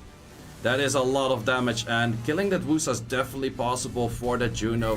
And the big issue right now is Wusa didn't have any of the skills up, so you cannot do anything yet. And there's a huge stun from that Juno, and that probably seals the deal. Procs into the slow. No armor break was but another stunner. And that will definitely seal the deal. If the first one didn't seal the deal, the second one definitely did. And in this case, we do see the showcase of Shizuka reviving that Gianna. You're out of the battlefield, but still dropping that skill 3 stun, being highly valued in there, and winning back on a 3 against 4 for the victory of TUTUTUH. Wow, 2-2, 1-0 against RAXXAZ. Even though I was cut out, I still want to give you guys all of my little pun for this one.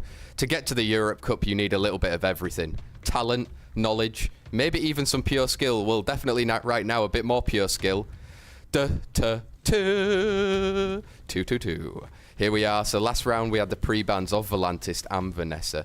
Do you think we're going to see different, well, we have to see different pre-bans, but are we going to take away speed lead so it's already out of the game, or do you think there's going to be the respect there on something like the Marsha or the Juno, which did a lot in the end on the side of TUTUTUH? I do think that TUTUTUH might actually go for the, if I have first pick, I pick it. If I don't, I'm going to ban it. So that would be a ban on the Oliver on the left side. We're actually banning Oliver on both sides. So I only had to talk about one ban because they already did it. This is the first, I think it's the first one of Europe prelims this year where we've had the same pre-ban. Yeah, exactly that. In this case, RAXXAZ does not want to pick up the Oliver first. He has something else in mind that he wanted to first pick, or he forgot that he has first pick. Because in most cases, if you want to contest the unit, if you have first pick, never ban it, because you can pick it yourself. But I'm not entirely sure, because RAXXAZ is taking his time on that first pick right now. Steals the Vanessa, still going for that speed lead. TUTUTUH, do you go for the other speed leads as in more? Yeah, it's interesting, right? I mean, he took out one of the 33, so he could maybe have the other one, right? Yeah, definitely. So he's stealing, and also a steal on that Athena. That is also a comfortable pick by TUTUTUH. Once again, going in with that Hay Gang. We have seen a lot of Hay Gangs these days. With that Cigar, also definitely a unit that's always been showcasing a lot of great work. Here we go then. TUTUTUH responding back. I mean, I don't know how much more he's going to be able to steal. Do you think we might see the Gianna again? She proved pretty useful, even though squishy in the first round. Gianna's definitely not going to be showcased here, because we have that Hay Gang on the field already, unless it's going to be 5th pick and you're 100% banning that Hay Gang off the field. Zagmat, definitely a solid unit. I probably think another fire unit. No, actually decides to go for another water unit. Interestingly enough, I think a Juno or a Maya Wang or anything like that would be better fitting. But having that healing in there is definitely nice. However, it's already controlled by that Cigar, and RAXXAZ has the potential to add in more control units if he so pleases. Well, he's got some time to figure this out now, exactly which way he's going to go.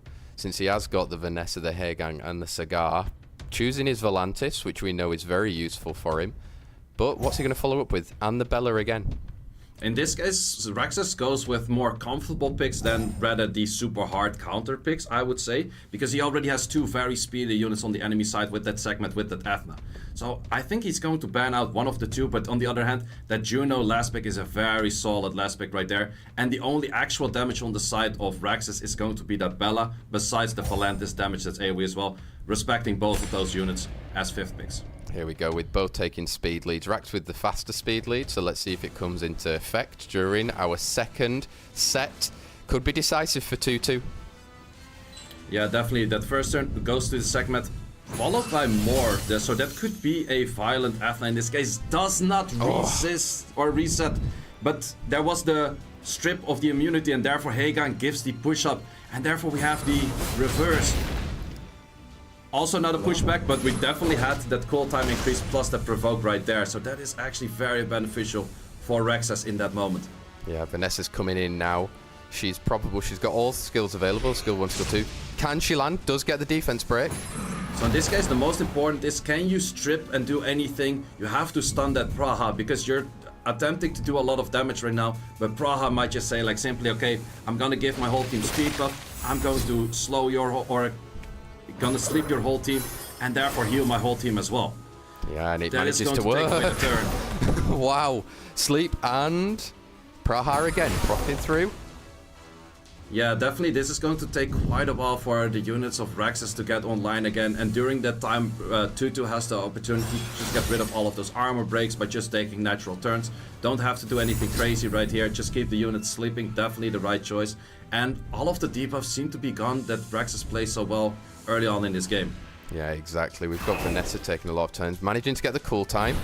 Cool time increase, definitely a very beneficial hit there, but still it's kind of looking dire with all of those units.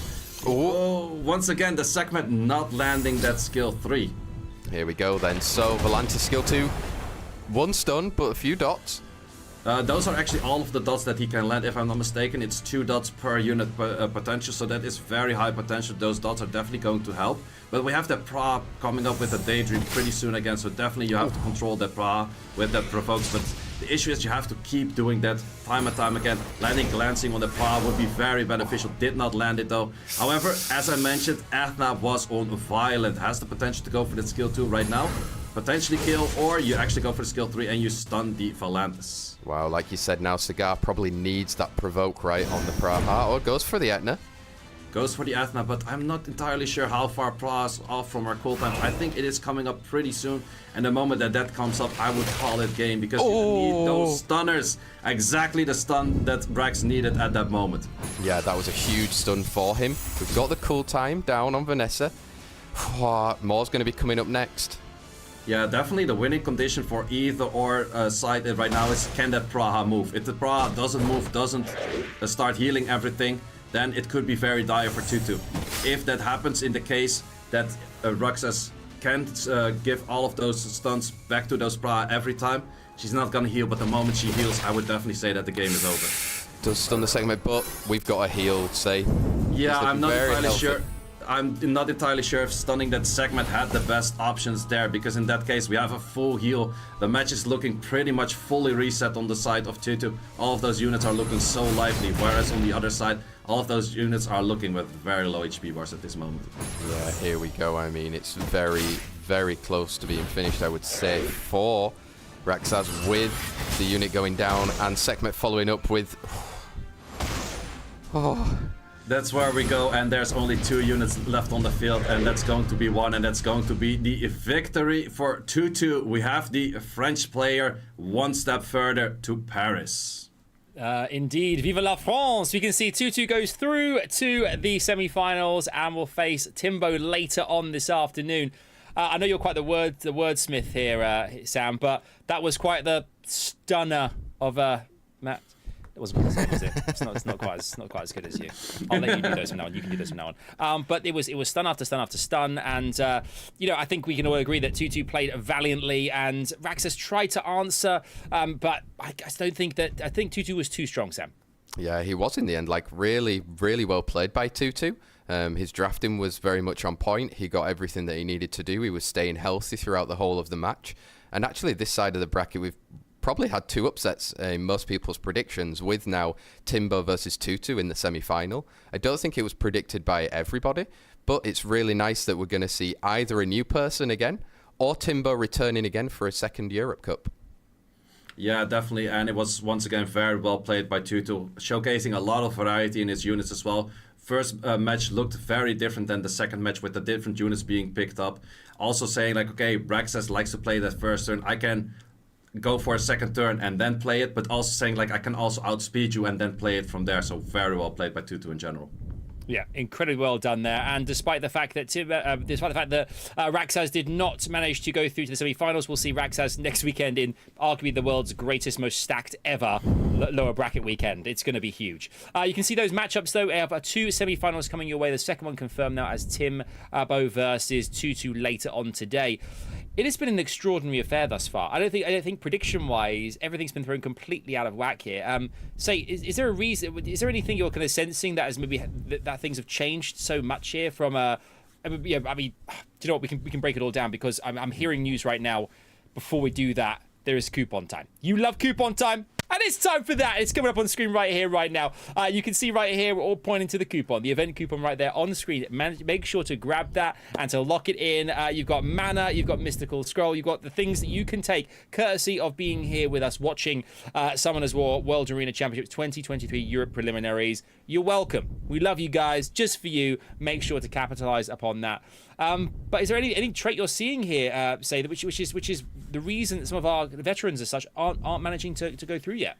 Well, I would give it 2 reasons. First of all, the meta is very diverse and it makes it very difficult to draft. There's so many units viable, and because of so many units being viable, it's very difficult to say like, okay, what actually counters what, and in which moment should I place which. That's very difficult, first of all. Second of all of these players are top 35. None of them are bad. All of these players have insane rune quality, insane boxes, everything. So that's why these matches are not going in the favor of some of the players that we have seen. That's right. We have those semi-finals coming your way. Do not miss it. Quick break from us. We're back in just a few. Enjoy these highlights. We'll see you in a sec.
무려 3년 만에 이 오프라인 자리에서 세계 최강자를 가리기 위한 최종 대결이 펼쳐집니다.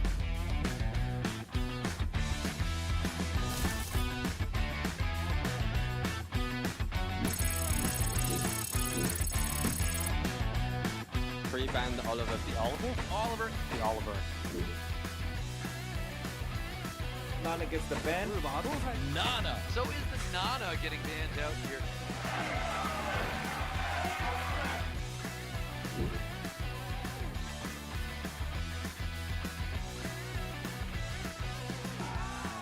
Third skill with a stun and another stun. Getting all 3 units of Robo Gina to the defense break. Third coming out. 진영호 선수는 지금 맵한 다른 핵심 몬스터를 보여주면서 조합을 짜고 있어요. 이게 말이 안 된다는 겁니다.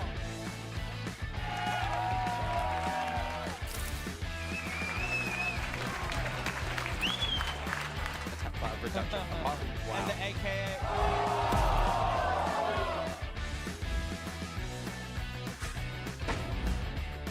Sleep more. That's it, killer. That's it. Wow. What a match.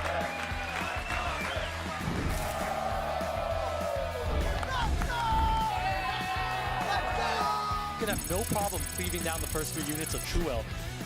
That's a big resist. That 50% massive because that attack buff is going to do so much. Raigeki could potentially get the 3-0. Raigeki's going to be the first to lock in his position. Raigeki is going to be going to Korea. Congratulations. The America's Cup champion, RAXXAZ!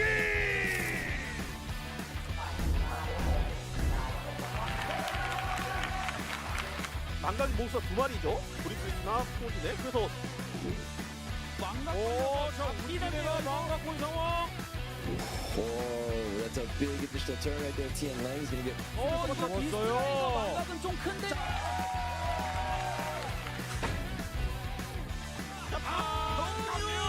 조찬 아시아 퍼시픽컵 우승을 거둡니다.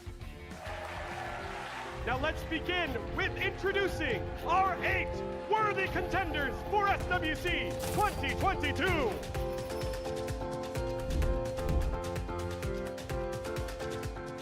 What a matchup! Penguin Really was. Cardinal there, so unfortunately Penguin's gonna be down here in a lot of trouble here. Nana still has an orb there. The initial turn is going to be rolling out here. Does not finish off that proc. Just yet getting the sleeves. Trying to And a huge proc from this Shizuka here. massive proc from Shizuka. Pounding away at this Connell. Getting big heals. Finishing off that unit here. Pink Floyd! Duchan or Tard. That really isn't feeling great at all for Duchan. There's the defense break. There's the additional turn. There's the damage coming out. And there you have it. SWC champion is Tar. SWC 2022 올해 가장 강한 소환사 선수입니다. 没有想过能得冠军，只是今年想再证明一下自己。谢谢大家。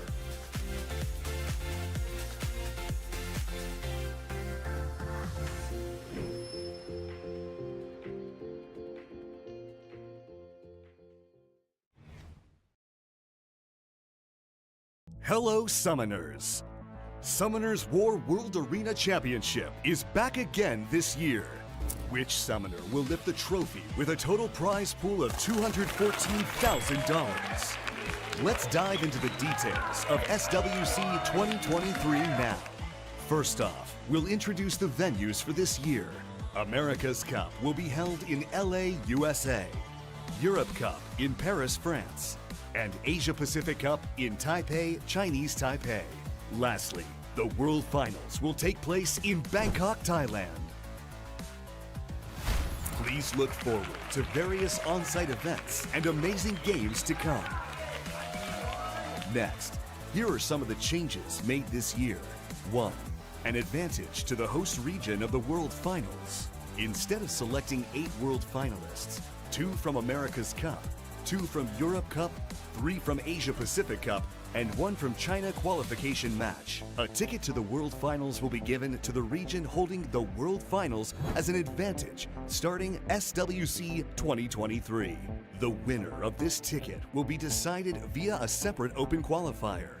In open qualifier, 8 players with a legal residence in that country will be selected based on their performances in SWC 2023 qualifiers to compete. All matches will be held in best-of-5s and as a single tournament in the quarterfinals. The winner wins a ticket to the World Finals. Please keep in mind that players who didn't make it to the Open Qualifier can apply to the preliminary held in that region once again based on their World Arena season record. 2. China qualification match in a new format.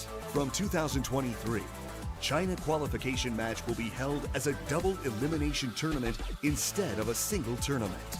Finals will be held between the winners of the winners and losers brackets to win a ticket to the World Finals.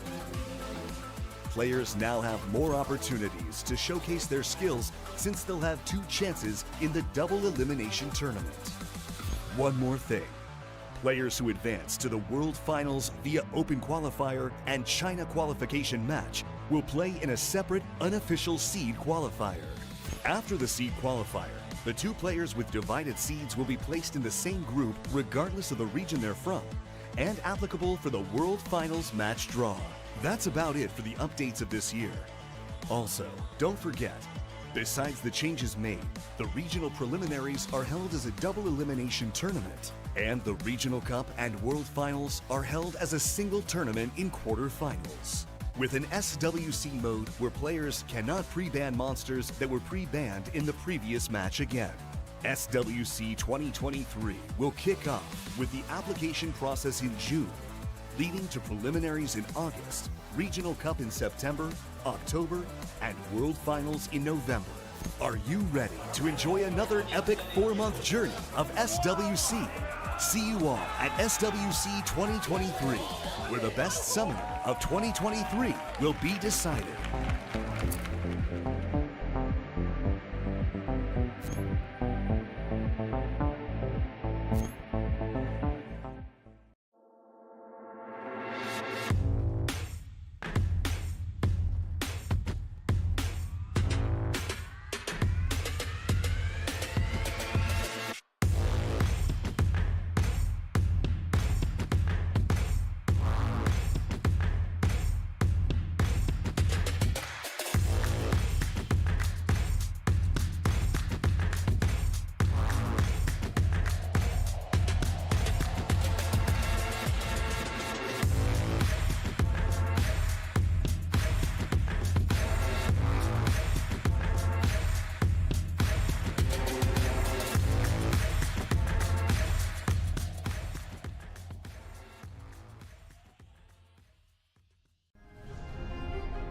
I started the game when I was 15 years old, so since then I wanted to qualify for SWC.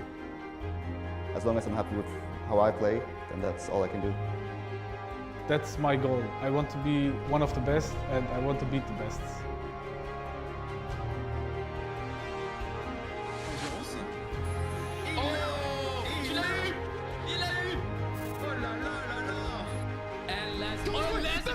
Okay! He landed it!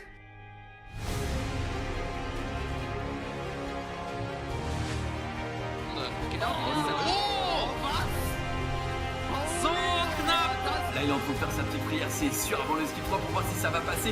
Et ça passe! Et attention, la pulvérisation du mal là-dessus de OBABO! Und das ist ganz gefährlich hier. Unter 30 HP, er kann im uns rausnehmen. Und sniped in der Basic, bekommt den wichtigen Sprung in der Mediumfeld.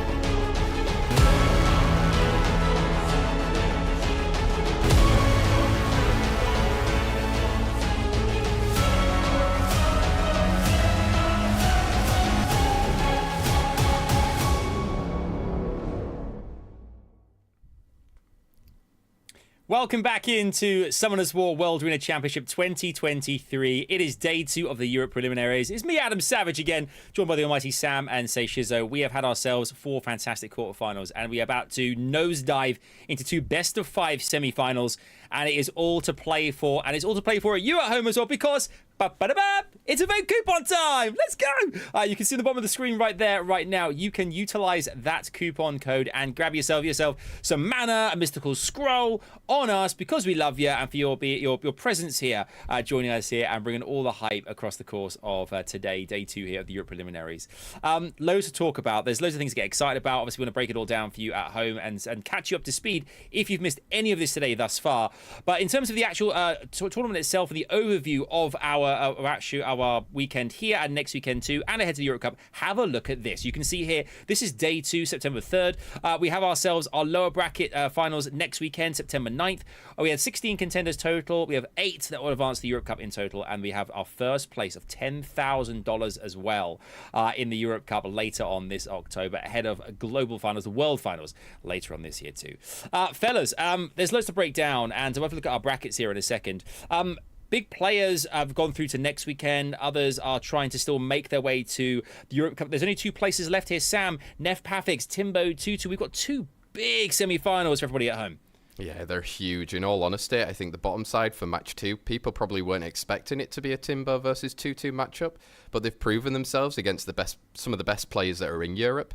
And like we said, you have to beat the best to guarantee your spot to Paris. And I think they're going to be really excited, but also very nervous now. I mean, they've taken that 1 step. Can they do the 2nd step to get onto that plane or train or whatever it is to get to Paris? Yeah, exactly. And on the other half, we have Neff against PAFFIX, both showing very well played matches, both 2-0ing their opponent of the previous round. Let's see who's going to 2-0 who here. Or are we? No, but that's not even possible. We go best of 5s in these. It's not possible mathematically, no. 3-0 maybe? Or do we go all the way for best of 5s as that we did yesterday as well? I really would love to see that. Yeah, we did both semi-finals yesterday. Went 3-2 all the way, the entire distance. Just goes to show the caliber of our players here, competing for those places in the Europe Cup. And again, my mind starts to think about next weekend and just the lobby and who is there trying to still grab those places. It's going to be absolutely incredible. Just 4 up for grabs next weekend. Whew, massive. Neff, you can see here as well, one of our competitors coming up in our semi-final here against PAFFIX. Neff first, what stood out for you in terms of play style today? Sam, anything about Neff that you've been particularly impressed by? Yeah, I think he really utilised that wedge out really well in his previous match against Reach, and he's probably going to be looking to try and do the same as much as he can against PAFFIX. Now he's figured out that PAFFIX has some new monsters that he's got at his disposal. It might change things for him, but let's see. Yeah, and definitely for PAFFIX right here. He has that Gianna right there that you have to be careful of. You have the Maximilian that you have to be careful of. Plus all of the units that PAFFIX normally brings, so there's a lot to it of that box of PAFFIX. Yeah, PAFFIX will be looking to capitalise on the earlier win today and see if he can go through, as will his opponent too. It's going to be one heck of a matchup for you guys at home as well. Always make sure to let us know in the chat who you think is going to go the way, who you're rooting for in each of our matchups, because it makes things even more exhilarating for us here on the desk too. Before going into the match though, guys, we talked a lot about artifacts, but runes and such as well. Pick and bans are on the horizon here. What can you tell us about what's been used thus far? What's been great this season? Say what have you seen players using a lot more comparatively to usual? Well, I think it's mainly still the same things. We have the Swift runes, we have the Will runes, we have the Despair runes, we have the Fire runes. But what you see more in this season is that Despair doesn't really care about elements. Before, if you had that glancing hit, you couldn't land that stun from Despair. In this season, you can. So therefore, you see some more units aiming more for the Despair. We also see some other units like a Heigang being picked up, even though it's the Reason's buff. But those extra things just add up to making units better because those Despair sets are so great. Yeah, and I love that insider info, because you guys at home often wonder exactly what to use. You had it right there from Safe. We have ourselves our next matchup, our big semi-final number 1 coming your way here. It is ready to rock and roll. Who will qualify for the Europe Cup after this best of 5, PAFFIX or Neff? It is time to head into this BO5 with Sam, with Say. Let's do this thing. Here we go. There was an easy fix in the quarterfinals, but Neffing is out of the question for a semi-finals, right? As we have Neff versus PAFFIX here. Tian Lang and Oliver Preband say. Yeah, I definitely forgot to mention that unit as well. That Tian Lang that worked so well against Glorious. Now Preband. Neff going for that for that speed lead, okay, we have that more in there on the other side. PAFFIX is also still saying, I'm still playing that speed game on like fast Vio and Despair units that you see over there. Neff has that budget available, definitely does pick it up with that segment. Exactly, choosing the units that we've seen before from the previous match, which did him really well, especially the segment landing a lot of things. Julian and Raccoon, response from PAFFIX. Definitely do like the Julian plus Raccoon because the side of Neff is not showing too much damage yet. You could go for the AoE spread and going for full AoE CC, which we see with the Chungpong, but you would have to add another unit to that does enough AoE CC. And with those units, you kind of have to signal that you're already banning out that Hey Gang. PAFFIX, do you pick up another passive unit? Could be that Camilla, could be a Maya Wang, could be a lot of units. Maybe even going for that Fire Cookie, also known as Lucia, which prevents the Chungpong from doing too much work. Exactly, so Neff did lock in a Han there as well alongside his Chungpong. PAFFIX taking a little bit longer now to figure out. Locking in a Miles. The Miles is pretty interesting because you're not really playing too much for turn 1, and I think it's very comfortable for Neff in this position to simply ban out the Hey Gang. Other side we have the Chungpong. Actually not, we have that Raccoon being banned, so we have no sustain on either side. Well, we have the sustain of the Wadjet, of course, which is going to be very impactful on this match. Here we go then, we're going into the first semi-final of today. It is Neff versus PAFFIX. Sekhmet, does she land? Does she land? That's always the question. Probably aims for that cigar. Does not aim for the cigar, but aims for the Hey Gang. Pretty interesting as well, but removing those potential glancing hits is very beneficial, but still manages to land that stun. Wow, here we go. So we're into Han. Who's he going to look to? He's going to go for Miles. Resisted. Miles, yeah, probably 100% resistance Miles, so a lot more difficult to land. Is probably going to go for those stun potentials on that Miles as well. On the Julian, it doesn't work. Double resist as well. Wow, huge resist there. Cigar's got all skills available. Going to be most likely going into the Han. Let's get rid of him out of the field with that defense break. Yeah, defense break, interesting choice. Definitely a right choice right there. Going for that defense break, which is the skill 2 of that Cigar. Aiming for the defense break, removing all of the damage or the main damage dealer on the side of Neff. And Neff is definitely fighting a more difficult battle right now, even though that Moore is doing quite some damage across the field. But Julian on low HP is not the biggest of problems. Exactly, he's going to cleanse himself and take a turn unless we can push him back, which is maybe what Wedjack needs to do. Miles coming up now with glancing. Procs out. Yeah, Miles definitely does not care about the glancing. His damage is pretty much fixed on the speed that he has, and he's doing a lot of chip damage to that Sekhmet right there. Ooh, missing pushback, and Julian's going to come in with skill 1 available. Not too much damage from that skill bomb, but we're waiting for that skill 2 that's coming up next. The skill 2 of the Julian does an immense amount of damage. The moment he gets that one off, it's probably gone for one of those units on the enemy side. And we land glancing from Hey Gang on everywhere. Oh, and a big stun on Moore. Big stun on Moore, and that's probably going to be another big stun over here, and nearly killing that unit right off the bat as well. Wow, here we go. Wedjack, not really much you can do at the moment. Oh. Except that healing. That healing is definitely still holding strong, but the healing is not enough right now. Your units are kind of low on the HP, and you definitely have to make something work with the damage that you potentially have on that Moore. Here we go then. So Wedjack has got another turn. He has got glancing on, but he's going to go onto Julian. Glancing hit. Didn't land, however. Julian's gonna get a little bit of healing over there. Gets the proc, has the potential to go for the Moore. Stuns the Moore. Moore's not gonna take a turn. And that is probably going to be game and the victory for PAFFIX. Sealing the deal with another Vile proc. Pushing back those units. Landing double provokes. And definitely nothing can touch the Miles right now. Nothing can touch the Julian right now. And based on that, I would definitely say that this victory goes in the favor of PAFFIX. Yeah, here we go. You can just see how much damage Julian, and a proc into a stun is something you can't control there. As we see PAFFIX taking the win in the first set. Does Neff need to get rid of Julian, or do you think he has an answer for it? I definitely do think you have to get rid of Julian, because even when you had arguably your strongest unit on the field, that Wadjet, you still couldn't deal with that Julian because it was just so much damage. There's downtimes where you don't have the defense buff, where you don't have the anti-crit buff. Julian is going to shred through your units, do so much damage every other turn. Is that stun? Is that so much damage potential? If there's an armor break, instantly losing that Han didn't do anything on the fight, and that's exactly what we see there as well. We have the respect ban of both the Julian and the Wadjet. Yeah, I think it makes the most sense right now. Get rid of the units which did the best for both players, even though it worked better for PAFFIX during that last match. And we're going to be having first pick on PAFFIX, going for a Vanessa speed lead.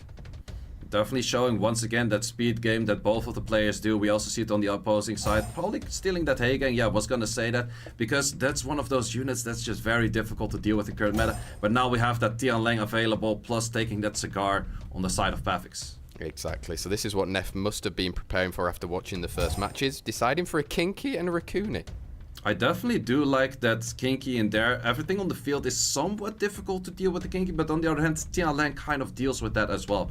Same for the Raccoony. So definitely, there is already somewhat of a force ban on that Tian Lang, and that is something that PAFFIX can utilize from saying like, okay, I already know what you're probably banning if I pick 2 good units right now. Exactly, and he's looking to try and lock in Dark Robo and following it up with a Mei Hu Wang. Definitely do like to see that Mei Wang in there. The only issue I could see is that it's maybe slightly difficult to get rid of that Kinky right here. And Neff is gonna have to take a good 5th pick that can maybe deal with the whole team. A Douglas has potential, but against the Mei Wang is still pretty difficult. Yeah, exactly. So let's see what he figures. He's going for maybe his brother more? No, deciding not to go with it in the end. We saw yesterday as well actually say the Kinky build either a Vio or a Despair. Do you think that could be also a potential factor for this? In this case, both builds are fine. The big factor about the match yesterday was that you're playing against Immunity. In this case, you're not playing against Immunity, so Despair is as fine as Violent. For bans, however, I'm not entirely sure. That Hay Gang might be a ban, but also Raccoony, removing that general healing is very strong. Other side, I would say that Tian Lang. Tian Lang and Kinky have both gone, meaning that we've got 33% speed leads for both of the guys as we go into set 2, Neff versus PAFFIX. So in this match, it's going to be very interesting interaction between, is the Moor going to do enough damage to clear the enemy side, and is the Raccoony enough healing? Or is it going to be that far in the match where the Mei Wang starts to decide to do an insane amount of damage? The moment he gets his skill through, it's just going to be so much work right there. And we did not get that strip on that Robo. Yeah, that's huge for it. Resisted from Raccoony though, and we're going to be going into likely second skill with Robo. Yeah, I would definitely go for that Robo skill too here. You want to go for those pushbacks even though it's slightly pushed up. But we have that stun once again on the opposing element. Having that stun from water into wind was very crucial for our Neff right there. Exactly. Managing now with Oliver to put cool times into that Robo. So he's back to square one and getting Cigar as well. In this case, it was slightly interesting to see that more skill 1 going into the Vanessa. If you do that on the monkey's gonna perform a lot less damage. However, it's going to be that scenario of, if I kind of have to kill that Vanessa first, so I have to tumble all of the damage into that Vanessa. And that's just that Vanessa skill 3 passive, which revives one of your units and makes it somewhat difficult to clear out any of the other units first. However, in most cases, that Vanessa is a lot more tanky than any of the other units on the field. Exactly, you've got to balance out, right? Does it make more sense? We've got a proc from Cigar here. Skill 2 is available now, with Mo going to be taking the next turn. Does decide to go for that armor break on that Oliver. It's only 1 turn armor break, but since the monkey is going that much for the passive, it starts to stack up a lot of speed and therefore outspeeds, does a good amount of damage on that armor break.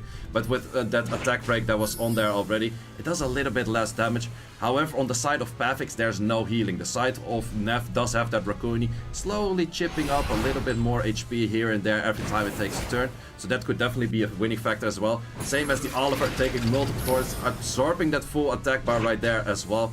And then having the potential to do that once more on that skill 2. Slightly bit of attack bar, or we keep cycling. Exactly. Seems like Oliver's trying to control everything that he can. Obviously, we know the monkey now with a glancing on there as well. He's going to be doing less damage. Yeah, the monkey is definitely going to have quite some difficulty in the damage. The Oliver is very nicely controlling pretty much the whole battlefield. And therefore, I definitely see this match going in the favor of Neff at this moment with that Raccoony. That just keeps getting in, healing in. And the monkey has difficulties of actually doing the damage. Yeah, exactly. We've got Cigar trying to come back with a response, though. He has skill 2 available and skill 1. Is he going to look to provoke or land a defense break somewhere? Gets it on Hay Gang, but Raccoony's there. Yeah, definitely the choice of putting that on the Hay Gang was the idea. I place it on Hay Gang, Raccoony will heal the lowest HP unit, and therefore it will start healing the Hay Gang. However, Raccoony says, you proc, I proc, and I will heal both of my allies. Yeah, Raccoony's doing so much healing and so much good stuff here for Neff. It's going to be really difficult for PAFFIX with all these glancing and attack breaks. How do you see it ending out, say? To be honest, I think it will be a little bit longer, but at some point the monkey doesn't get enough turns. It does keep having that glancing, that attack buff, exactly as you mentioned. and the damage on the side of Neff is not that much, but slowly but surely taking out all of the units on the side of PAFFIX. Exactly, it's going to be back down to Mehuan, see if he can come up with some brilliance, but it was a good draft in the end, I would say, for Neff. Yeah, definitely a good draft on the side of Neff, and the main thing which really focused good on this draft was having that Kinky in there plus that Draconi, because either or was kind of the must ban, and either or would have been hard to be dealt with. So you have to ban one, and therefore it is difficult to deal with the other one, and that is going to be the victory for Neff going into a 1-1. Wow, 1-1, bringing it back. I think we're going to have the same trend as yesterday, right, guys? We're going to go into the 3-2s. We want to see as many of these sets as possible. We need the guys to earn their right to get to the Europe Cup in Paris, and that's exactly what they're doing. We will be having Julian and Wedget back in the frame for this next set. Do you think they're highly likely to be picked, right, say? Yeah, definitely likely to be picked, and also the same bans as the first round. So if we look at exactly the same thing as what happened in the first round, PAFFIX might have a slight upper hand with the Tianlang not being on the field, but also the Wedget in there is going to be difficult. Julian is in there, but in this case Neff is like, okay, you like to pick that Hey Gang, I also like to pick that Hey Gang, that definitely works for me. Other hand, we like to go for that Raccoon early, interesting. It seems like Raccoon and Sagar. So Raccoon is trading hands each time, and Sagar is definitely picked by PAFFIX. Neff looking at a Chongpeng right now, and maybe following up with... Slightly early of a Chongpeng, I would say, because it's hard to use into the Raccoon. It is also potentially being reset by the Sagar, whereas Sagar, skill 1 has high value. Chongpeng, skill 1 doesn't have to high value. And Neff is slightly indecisive with his picks, but does go in the end with that Chongpeng and that Wedget. Yeah, he needs to take his time to figure exactly what he wanted to do there, but it's all fine. You've still got your 30 seconds. He's just managed to get one set back, so it's 1-1. Let's see now what PAFFIX is going to respond with. Yeah, definitely PAFFIX will go back to the Julian. Might go for the Vanessa, that's also a pocket pick that he really likes to utilize. Actually goes for the Shizuka. Wow, Shizuka's in there as well. So we saw how much damage Julian did before. Do you think it's something that Neff is going to try and play around to ban out? Yeah, definitely it's going to be something that you probably have to ban. Also, PAFFIX has to show another damage potential in the slot 5, otherwise he will be lacking damage for sure. Neff in this case also goes for his damage potential because he was lacking that as well. Does he go for double damage? In this case, that's definitely an option to go for.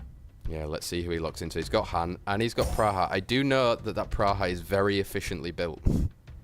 Yeah, that's definitely a solid unit there as well. And PAFFIX goes for the Antares. Interestingly enough, decides to ban out the main damage. And he's gonna play on like, okay, you don't show too much damage. Antares at some point is gonna take turns and therefore take my victory in this third round of PAFFIX against Neff. Let's see how much this Antares can do. Wow, so we've got Wedja moving first. When is Antares gonna call on his action? Not yet. Definitely not yet. Interesting proc on the Praha. Doesn't do all too much yet. So the big question is, we have a stun on Terrace. He's not gonna do all too much. I had a little answer, but that stun was huge with all the strips for Chongpeng to follow up, right? Yeah, definitely. And Terrace would have to take a lot of turns because he's also fighting the uphill battle of that glancing, of those anti-crits, all of those kind of things. 2.1k damage there, say? That is a lot of damage for Praha. Like, Praha is the most difficult artifact build to do a lot of damage on any of the oracles. Doing 2.1s on her is insanely high, and we did already say goodbye to the Antares. And therefore, I definitely do think that this match is early decided, simply because there's no damage on the side on PAFFIX right now. I mean, there's going to be some debuffs getting thrown around again here. But like you said, if there's no damage, it's just not really going to do much. Yeah, and in the end, we have Wedget on the field, and Wedget says, debuffs for me, I like those. I'll heal my whole team on those. So that's going to be very difficult to get any damage in. You have the potential of reviving that Antares, but you'll revive without the passive, so it doesn't do all too much in the first place. Yeah, exactly. We're going to have the Air Gang move in now. Does he get... Okay, nothing, but then we're into Chongpeng skill 1. Yeah, this is going to take a little bit more time. We have the healing from both sides, actually. We have the Praha healing on one side together with that Wedget, but we also have the healing of Praha. Other side, we have that Draconi. Antares comes back. Can you kill him at skill 1? Goes for the skill 2. Skill 2 doesn't do enough damage because you didn't have that attack buff, you didn't have that crit buff. That he actually needs to do all of the damage, but a very good attempt to actually get the damage in there. Yeah, it's nice that Praha's trying to cycle to heal back up for... Oh, big stun on Sagar. A huge stun on Sagar. If the Chongpeng takes a second turn right now, did not take that second turn, but it will have the skill 3 available in that next turn. You have a lot of cycling going on with that with Jet, and that Chongpong will take the next turn. Pra goes so many double turns, goes for that Daydream, full heal pretty much on the team of Neff, and I think that will seal the deal, especially if all of those units are being pushed back by the Chongpong right now. So much AoE damage, goes for that procer, goes for a potential armor breaker, lands 2 of them, and that's definitely going to be a very difficult position from PAFFIX to come back from. Wow, so Neff had an answer for Julian this time round. Ban him out, and then I'll control everything else around it, eh? Yeah, exactly. Like, what is the best strategy against something? Don't play against it. That's what we see here, and it definitely worked out for Neff in this case, as we go into that victory for Neff. Wow, there we go. So we've already had a slight comeback to get to the 2-1, but remember, this is a best of 5, therefore you need to get to 3 matches won. Let's see if then, as we're going to potentially the deciding set for Neff against PAFFIX, and we're likely going to see the same bans again, do you think? Wedja and Julian? Yeah, I definitely do think the Julian will be removed off the field right now, especially because Neff knows that was the most difficult unit to deal with. On the other hand, we have that with Jet also shown as one of the most difficult units to deal with. There's no real good, clear answer to that unit, so just once again, banning it out is definitely an answer. Exactly. If you don't want to face it, ban it out, and then let's deal with the rest. Do we see a Heigang? Yes, we do. Yeah, we definitely are hard contesting on those Heigangs and those Rakunis in this matchup, so definitely units that I do think will be picked up on the field. In this case, slightly different pace of Neff with going with the Shizuka early and that Oliver. PAFFIX, do you go back to the Cigar or those kind of units? Yes, definitely goes back to the Cigar with that speed lead. Neff, Rakunis, Junos, anything along that line, or do we go heavy damage or maybe that Han? Yeah, let's see what he's deciding. Well, there's a Rakuni coming out and the Kinky again. Kinky, once again, that unit that showed like, okay, you have to show 2 units right now that can deal both with the Kinky and with that Rakuni. Miles is definitely one of those units that can deal with both, and Tian Lang, same thing. I like that draft. There you go, good draft. Oh, we see a Leo. So Leo definitely signals that you're going to ban out that Tian Lang. Other side, most likely that Leo has to be banned. Actually bans out the Cigar. Pretty interesting as well. Cigar was the main opponent for the Shizuka. However, a Rakuni on the field against Tian Lang might be somewhat difficult as well. Here we go then. Miles taking first turn for PAFFIX. Who's he going to probably target? Are we going to see Shizuka? Yeah, probably Shizuka, even though it's a hard target because she has that 100% resistance plus the Rakuni moves afterwards.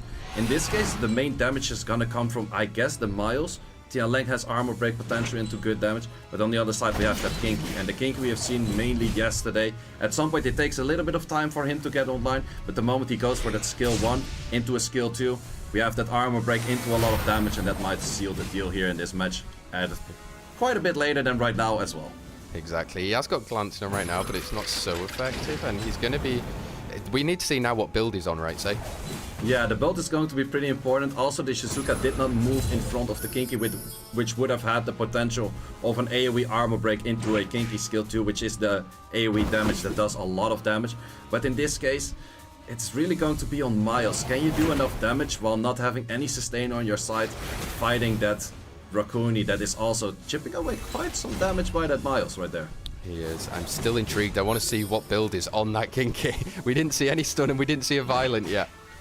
Yeah, definitely did not see that yet, but also were not needed as of this moment. This is definitely going to be the fight. Can you remove the sustain on the enemy side? And that's where we can start bruisering out the rest of the match, because one side does not have any sustain, so you have to keep working on removing that sustain on your opposing side before you can actually start hitting any of the other units. Yeah, here we go. So we're going into a Kinky. I think it might be violent if he's going for first skill to maybe go into a second.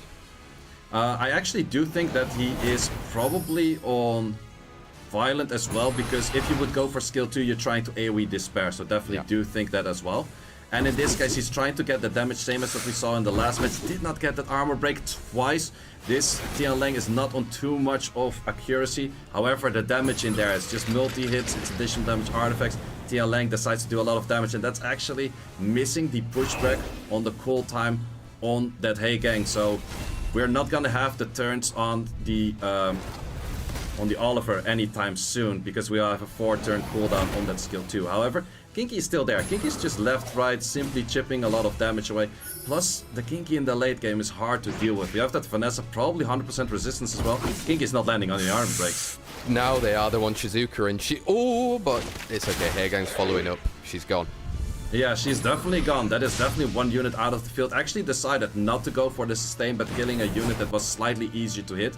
On the other side, we still have that Kinky deciding, in this case, to go for the skill 2, but was slightly missing the damage to actually have enough there as well. Exactly, so it means that Vanessa now will go. Rakuni procs out. Yeah, this is definitely going to be the fight at some point of the Miles against the Kinky, because those are the two units that also counter each other and do the most damage. But this Tian Lang can be potentially putting some stuns, does not land the stun, does not get armor broken in that process as well, because that would have been devastating. Wow, here we go then. Miles is going to come through. Like you said, he's going to be needed. Gets a stun. Gets a huge stun and a lot of damage potential on that Kinky right now. The stun will be removed if that Kinky is lower HP than that Rakuni, which is very hard to see at this moment. It was the case. Very well played by PAFFIX to hit that Rakuni to keep the stun up longer from the Kinky, because the Kinky in this case cannot revenge. If you do a lot of damage, decides to not go for the Kinky, decides to let the Kinky live and maybe take out that Rakuni. Takes out the Rakuni, but the Kinky will have a turn in a second as well. Will be up for potential stunners, potential armor breakers, potential a lot of damage.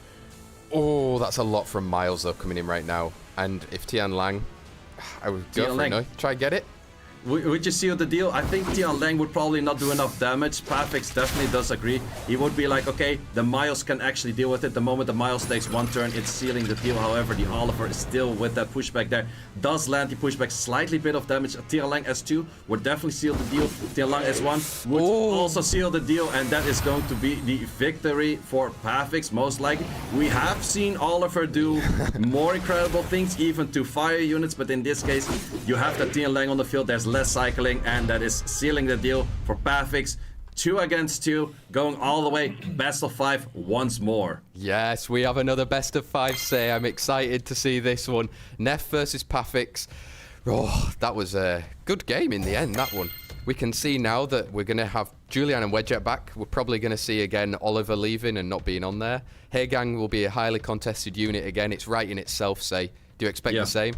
Yeah, definitely. I expect the Oliver ban, I expect the Tian Lang ban, unless they try to switch things up.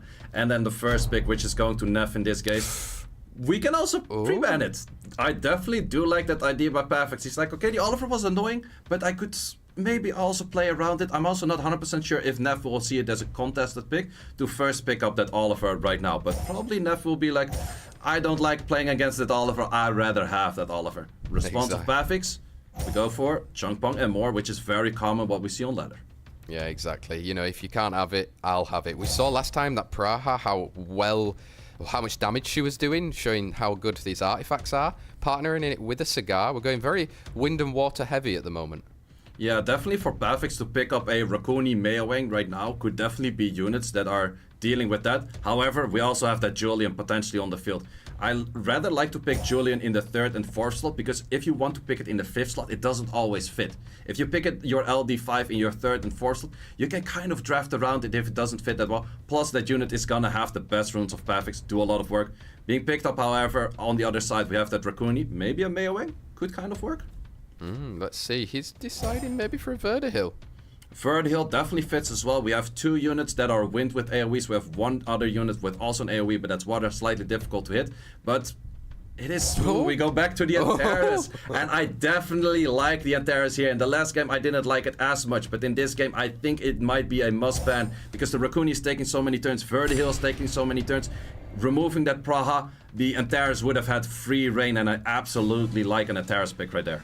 Wow, you're going to have to control Julian though, right? He cannot take a turn because he's going to do a lot of stuff when he does manage to take that turn. Etna moving first. Yeah, definitely going to be difficult to control all of that Julian, but you do have those pushback potentials, and pushback is actually, you have a lot of pushbacks. No, I actually really like the draft of Neff right here. You have the pushback potential, you have the Vert for the push-up potential, you have the Rakuni for the push-up potential, you have Rakuni for the speed buff potential, you have Oliver for the pushback potential. I think this match is gonna look a lot like Neff is gonna take 1,000 turns, and PAFFIX is gonna be waiting for that one turn that you can do with Julian. But we do know, you are a Julian owner as well, Sam. You do know that the pushbacks is the hardest counter on that Julian. And we have 2 great pushback units over here, but we have that third Rakuni sitting next to it. Missing that pushback, however, that is very detrimental. However, we have so much more stuff going on. the big question is, how much can we do on that Julian when everything is full HP? And he's going to take a turn. He's going to come in, but he's going to reset. Yeah, that's the thing. He needs those proccers to actually get anywhere, because otherwise every turn he will take Oliver. I would be resetting left, right, center any day of the week. We even boosting up the Verde Hill for more cycling. We keep the train rolling 24/7, 7 days a week, all the time. And with that, we have so many pushbacks. And PAFFIX is trying to play this game, but PAFFIX or Neff is simply saying, I got all of the units on the field to deny you all of those turns. And he's even deciding, like, your Ethna can take a turn, can take a hit. I don't mind, I'll deal with that unit later. I just keep cycling. Oliver keeps pushing back all of those attack bar. Play it very smart. Don't take, definitely do take your time. Did not get the increase there as well. But man, there's just so much going on. And this is going to be definitely in the favor of Neff. Wow, what a crazy, like, just an obvious strategy that's working so well right now. Allow Julian through, but you won't take a turn, and when you do take a turn, you only get skill 1. Exactly, and well, we had one strategy that worked against Julian, ban it. Now we have 2 strategies that work against Julian. Never get a turn and destroy the whole team. And with that, we're definitely going into the victory of Neff. Wow, Neff, that is huge for him. I'm so happy for Neff right now. Neff has done it and is qualified for the Europe Cup, beating out 3-2 against PAFFIX in that semi-final. What an extraordinary best of 5 that was. Back and forth from start to finish. We saw it yesterday. I mean, there's a trend here now. Our 3 semi-finals we've had thus far, all 3-2s, goes to show just how tough each of the opponents are making it for each other. Sam, well done, Neff. A great day, and we'll be seeing him in the Europe Cup. Yeah, he's joining 2 others who are one other that's brand new to us at least. So we're going to have 2 new faces at the Europe Cup, which is always incredible because it's such an experience for these guys, for all of the fans to see them. I think he's going to be so ecstatic right now. I know he prepared a lot, and I think it shows that if you do your preparation and you're ready for it, you can come up with the rewards. Absolutely, very well played, but also by both players in the end. You don't make it all the way to a best of 5 if the opponent wasn't very strong as well. So I also want to say very well played to PAFFIX as well. And we're definitely going to see him in the next week. Absolutely right. Yeah, PAFFIX will definitely be there next week in our lower bracket finals on September 9th. You can see here the bracket as it stands after our quarterfinals and our first semi-final today thus far. So Neff is officially qualified into our Europe Cup later on this October. But we have ourselves another matchup coming our way very soon. TIMBO versus TUTUTUH, the victor of which will also be going through joining Neff in the Europe Cup. We'll have our first 4 spots sorted. I can't believe it. I mean, it's gone like in a flash the last 2 days here. Our last semi-final here.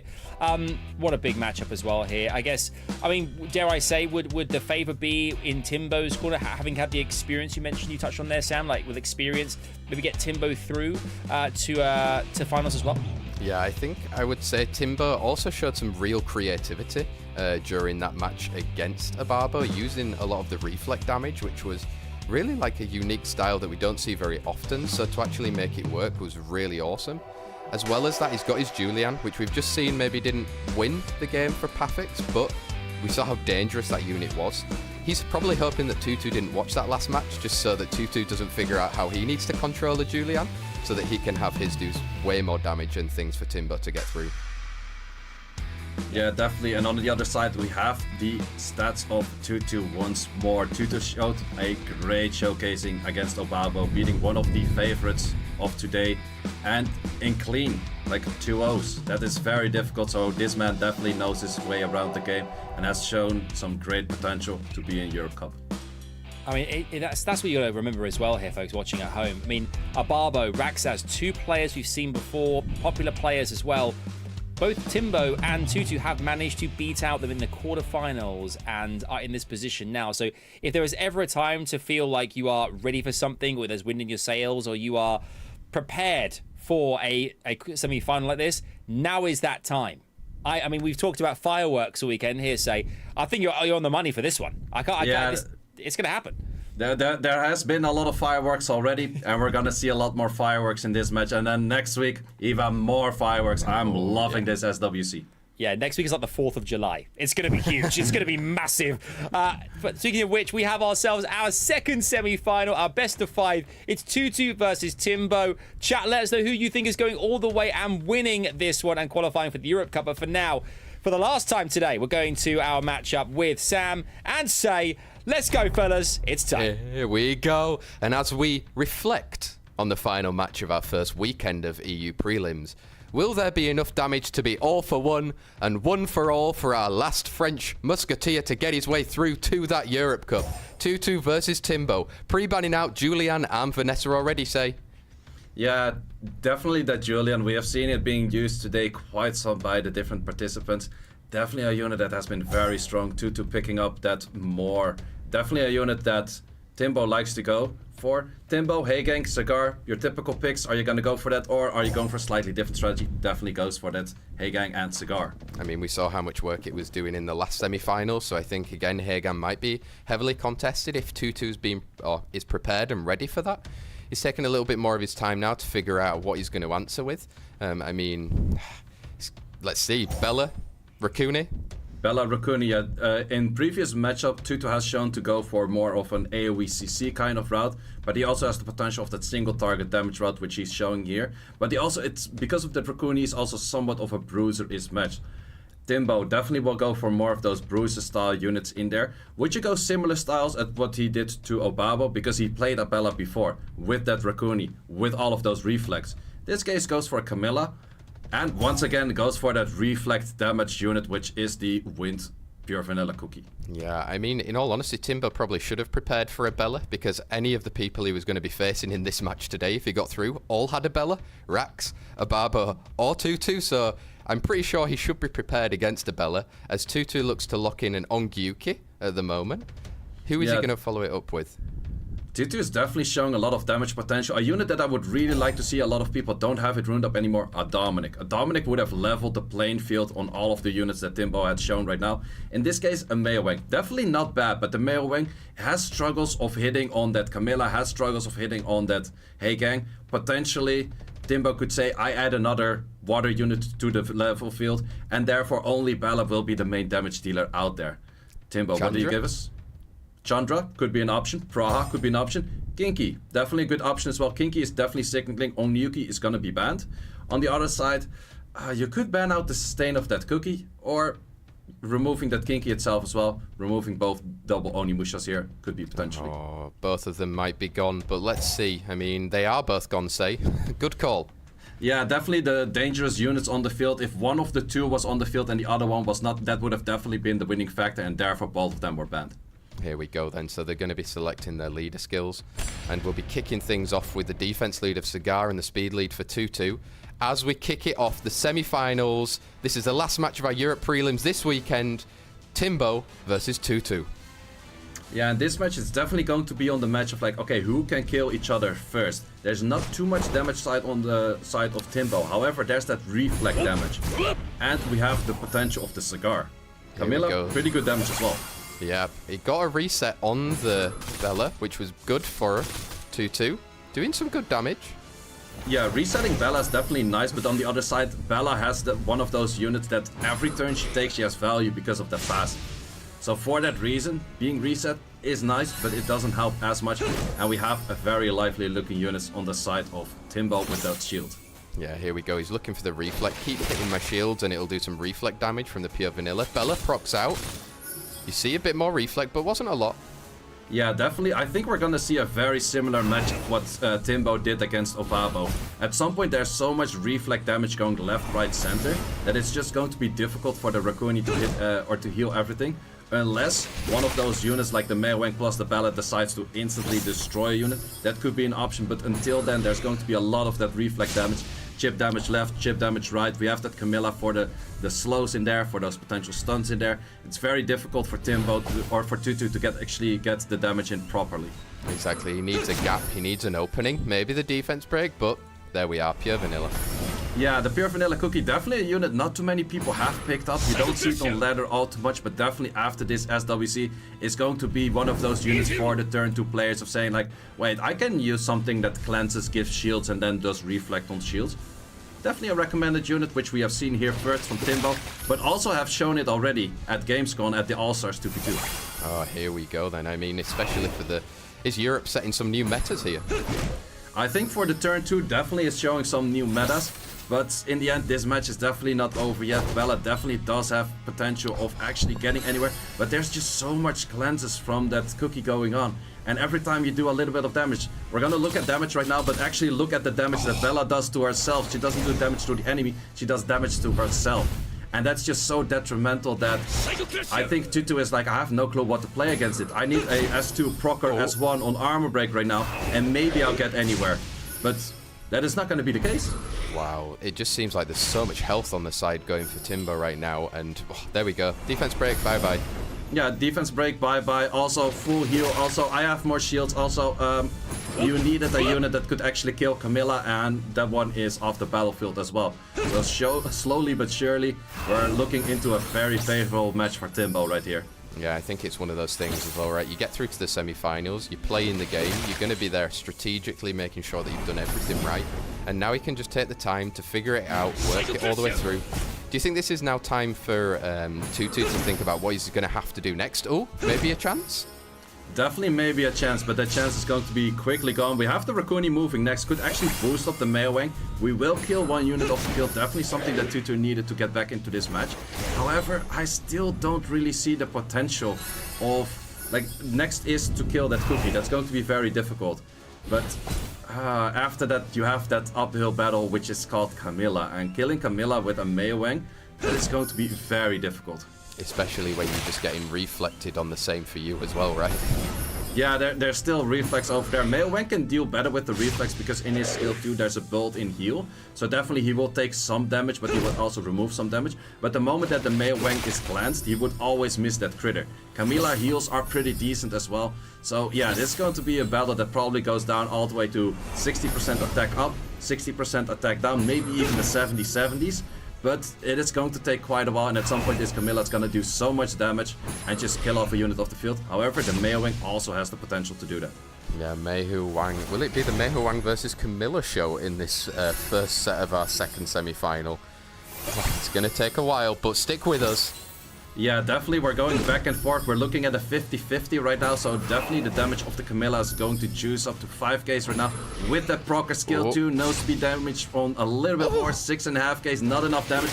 Can the Hey-Gang seal the deal? Hey-Gang seals the deal with that 1.4K, and that is the victory for TIMBO. Wow, again, kind of using what he used in the last match against OBABO and using it against TUTUTUH, and TUTUTUH didn't seem to have any of an answer there, Sid. Do you think now coming in, he's going to have to make some different pre-bans? I mean, the Julian is still scary, and it's going to be definitely present in TIMBO's draft, I would say, this round. Yeah, definitely. And what you could also see there is that TUTUTUH was so focused on his own match, he probably didn't even see the match of OBABO. Whereas TIMBO had the option to actually fully watch the match of TUTUTUH because it was played after him. And that might have actually given him the victory in that case of like a better preparation. But TIMBO does still notice like, okay, that Bella is definitely dangerous and does respect that ban on that one. However, on the other side, we have that Hey-Gang that's highly contested by both players as well. Exactly. It's been very highly contested the whole of this day of prelims, and we've got Vanessa picked in by TIMBO.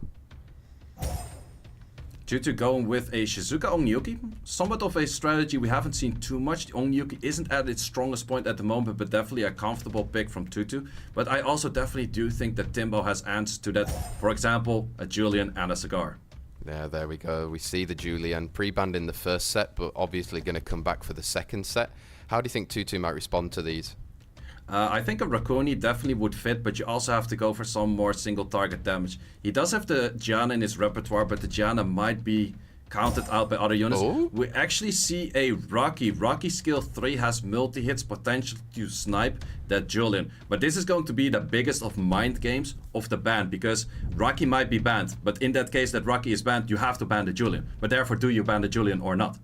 Oh, look at this mind games as we go into the second set, and TIMBO looking to pick up a Sekhmet here.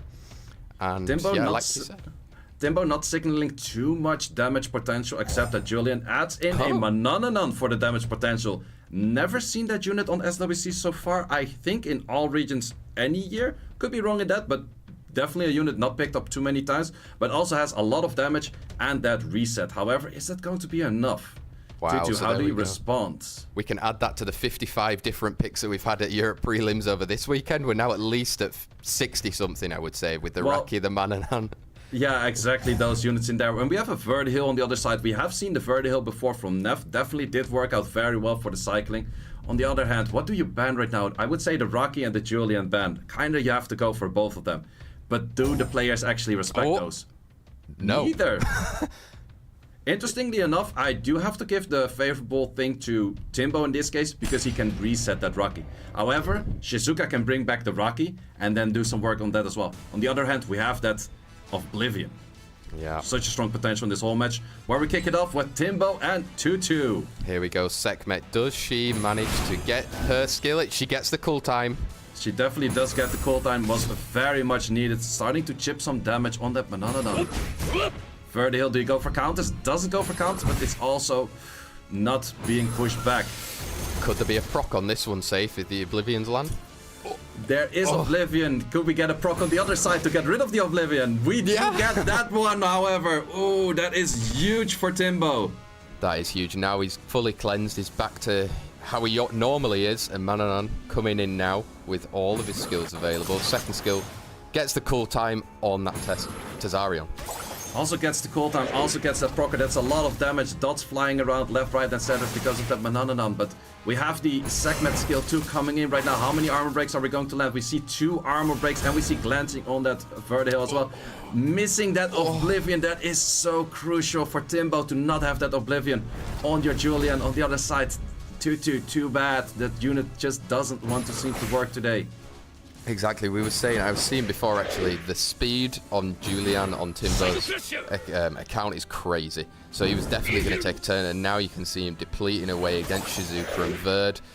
Wow, what a 2-0. Yeah, this was a very quick match. Could have been very differently if that armor or that Oblivion would have stuck to that Julian, but in this case we have the victory for TIMBO with the 2-0. Wow, 2-0, and we're already into potentially a decisive set here in the last match of our EU preliminaries on the first weekend. Do you think that TUTUTUH has to get rid of that Julian again? Or was his answers good enough, but it got blocked out and things happened to him? Yeah, the difficult thing is the way that Neff played into the Julian was simply a lot of pushbacks. But the way that TIMBO plays with all of those other passive units, with the shields, with the reflex, it doesn't work against TIMBO. So in this case, TUTUTUH has to find a different dynamic, or just simply say, I'm gonna ban that one out and work from there.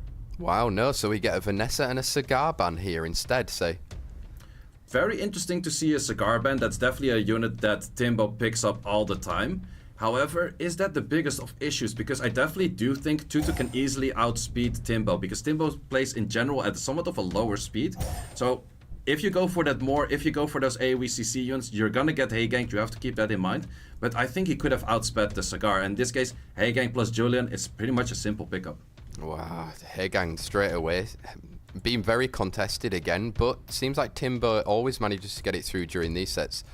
Here we go then. He's got 10 seconds. Will he go for his Julian, or will he decide to go somewhere else? Sekhmet also definitely an option if he wants to be somewhat on the speed contesting. Goes for a slightly more bruiser style. Once again, Raccoon kind of always fits every draft. And TUTUTUH is definitely fighting a match right now against a lot of passives. And TUTUTUH knows that, and therefore, what do you decide to go for? Goes for the Praha plus the Bella. Wow, Praha and Bella coming out again. TIMBO knows, should know how to face Bella, since every single opponent that he could have had would have had that unit. And he's going to be thinking now, do you think he goes back to his reliant Wind Pure Vanilla cookie? He could go for the cookie right now. The only difference on the other side is right now, there's a lot more healing. The Praha healing is so much more healing than that the Raccoon did in previous matches. So it's slightly more difficult to fit in here. But going for Camilla plus Julian here would definitely fit. Also an Alexandra, which is slightly of an early pick, I would say. Yeah, it is one of his signature units, TIMBO. I actually know personally that it's his favourite monster in the game as well, so managing to use it at the highest level in an SWC always feels nice for you. Partnering it with that Camilla, and TUTUTUH looking to see now if he can bring a Chungpong.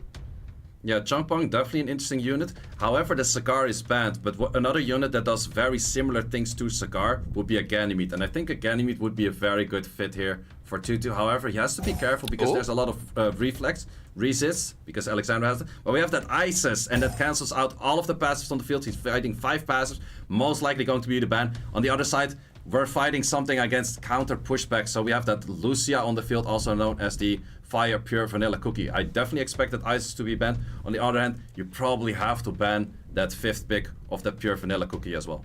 Wow, here we go. Some more units to add to our number. It keeps growing in the Europe prelims. Everyone is choosing monsters left, right, and center. The meta is growing in Europe, I could say. And we have a ban on Raccoon and ISIS. Pretty interesting to keep the Cookie in. I think there's a lot of healing potential on the side of TIMBO. There's not too much CC. But actually, Camilla has CC. We have this pair, 2 potential units with that Alexandra and the Heigang. I think this is going to be a difficult battle for TUTUTUH. Oh, we've seen it there. So it is the final or potentially deciding set for TIMBO versus TUTUTUH. More going first. And we already see that Cookie being on triple revenge, revenging. You did a little bit of damage, but the Cookie every time says simply like, okay, you did a lot of healing, and that is actually so much damage from that Bella. I definitely do want to see those runes, those artifacts. That is an insane amount of damage. But on the other hand, that is also a lot of reflex going around. You can try to push back, but the Cookie says, no, I can still heal that. So definitely, I think that's going to be difficult with that stunner on that Bella. It is a stunner, but we can heal her back up. Take another turn, hopefully, for Chungpong to come in. Yeah, Chungpong comes in with another turn. Has to switch targets because of those sleeps across the field right now. Kind of has to go left, right, and center on those damage things. Oh! Really like that. And another stunner on the Bella, which is huge. However, we also have that Camilla skill 2. Another stunner, freeze potential, with a slow in there. That is just such high value for TIMBO right here. Yeah, he's landing everything that he kind of needs. Oh, proc out for Bella. Proc out for Bella. We have armor breaks on that Alexandra. How much damage are you gonna do? How much damage are you gonna do on yourself? Actually decides to go for the Heigang. Did not want to have that much damage on himself. Nearly taking out that Heigang. Here we go. You can see that it has already taken away a bit of its health in the red part. It's stun every time. We have constant stunners, and I've been saying it. Adam asked me before, what are the runes to go for? It is these stunner runes. It's that Despair. The Heigang on Despair does so much value. Keeping that Bella at check. Like, okay, you want to take your turns. You procced out before, but you keep getting stunned. You have an AoE stun potential. Does it take more in this case? I took enough stuns before, but we have that freeze from the Camilla coming in next, though. Wow, he's getting everything that he needs to control that Bella, right? The moment she takes another turn, the damage is going to come there, but let's try and prevent her as long as possible. Yeah, definitely. In this case, the more decides not to go for skill 3 or skill 2, that's definitely the right choice, because the moment you strip anything and there were some shields on the enemy side, you would have cleansed all of those debuffs that you so well placed as well. In this case, you can do it because the only units that had it, but we have that counter on that Cookie, the triple revenge, but that triple revenge is healing for what, 7-8Ks every time. We have that Alexandra still chipping in the damage. You do damage to the Alexandra, the Alexandra says, I have that reflect. But the Alexandra has gone off the field right now with so much damage of the Bella. But can Bella be out of the battlefield here as well? Freeze goes on. Ooh, with the proc on the freeze potential. The Pra is also stunned right now. Wow, crazy stuff from Camilla coming out right there. And now as we go into Heigang, I think you take this Praha out, right? Yeah, at the moment you take this Praha out, it's gone with the healing. Does so much damage on the Camilla. Once again, that freeze. And that will definitely seal the deal. We're not going to a best of 5 here. All the way probably, because I do not see how you're gonna get rid of this Camilla off this battlefield, because Camilla is just taking a unit left, right, and center, and that is going to be the victory for TIMBO. TIMBO, as Camilla seals it. There we go, 3-0 for TIMBO, straight through to the Europe Cup. We'll see you there. Let's do 3 for 3. TIMBO! Oh! I love it, I love it. Congratulations, TIMBO. A clean sweep of 3-0 in a best of 5 there, ensuring his place in the Europe Cup. That's right, TIMBO is going. It's going to be fantastic. I mean, what a great management there at the end side we saw there from TIMBO, who just I think with the Bella taken out as well, it made a big difference overall and just swept up. And that's exactly what happened with the 3-0 as well. Yeah, absolutely. TIMBO played very well. He also prepared one specific playstyle against all potential Bellas, and that just worked out very well for him. Yeah, it really did. I mean, Sam, I think as well, we must say TUTUTUH's been fantastic today. A competitor we're going to see in the lower brackets next week. But what would TUTUTUH have learned from that? What did TIMBO do today? What did TIMBO do today that TUTUTUH will think, do you know what? That next time round, I've got to be aware of that kind of play. I'm actually thinking right now for TUTUTUH, I don't know the bracket right now, and we'll see it a little bit later for next weekend, but if he was to play somebody like a Livet, maybe he's learnt quite a lot, because that might be a similar playstyle that he has to face against, so hopefully he can learn from that. Otherwise, I think he sticks to what he did against RAXXAZ, because most of the other players are playing a little bit more the same style. This was really, I really loved watching this difference from TIMBO today. Like, it was well thought through. He had the units to back it up. You saw the picks, the Julian, the Fire, Pure Vanilla Cookie, the Alexandra. Like, it all went really well together. It did. It gelled beautifully. It was the adhesive was there, and creatively he did a great job. You can see Neff and TIMBO qualifying for the Europe Cup next October. It's coming up very, very soon here. But we do, of course, have, as mentioned, our lower brackets. So before we get to those, though, it's time for you guys to get an event coupon right here, right now. You can see it on the screen. Make sure to grab the event coupon. It's there. Take it, utilize it, enjoy it. An engraved scroll, energy, and an SWC emblem is awaiting you. It's our gift from us to you to say, hey, thanks for being absolutely brilliant and part of the community too. So little things to take away from this amazing weekend of action. 2 days here we've seen so far. It's gone by in a blink of an eye. It's gone by so fast, right, fellas? It's too fast. I want more. Too fast. Well, we're going to get a lot more next weekend. A lot more indeed. We, of course, have our lower brackets coming your way, which is things where things get really, really spicy indeed. This is how things currently stand. We're seeing this for the first time here, our lower brackets for next weekend. What immediately jumps out for you, Sam? Wow, it's just crazy here. I'm actually looking through. This is the first time we're seeing it, guys. Give us a little bit of time to process. I need a little bit of processing time as well, but we see so many good matches in the first round. We have the Sapping Glorious, which is a great match. We have Ismo Reach, which is going to be insane. Both of them showed so many LDs. In the end, they have to fight Hanselot. We have Guts OBABO, which is a crazy match. Going into Lufia, which has shown a crazy Bella. Once again, match 4, so many Bellas. We have, if we go back to the top, we have Reach and RAXXAZ. Crazy. Look, this is stacked. This is Europe Cup already, but it's prelims day 3.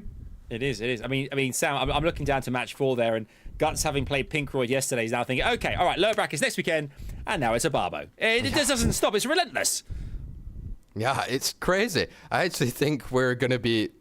I don't know. I need some sleep, Adam. I need to sleep next week to get ready for all of this, because I think actually there might be one small thing on there. I think Livet was actually not on there, but it will be against RAXXAZ. Just to correct that. Yeah. Okay. So RAXXAZ and Livet will play each other. Okay, we'll definitely fix that for you folks. And great spot there from the team. We just saw that bracket for the first time, and I think it's just really brought to light here as well.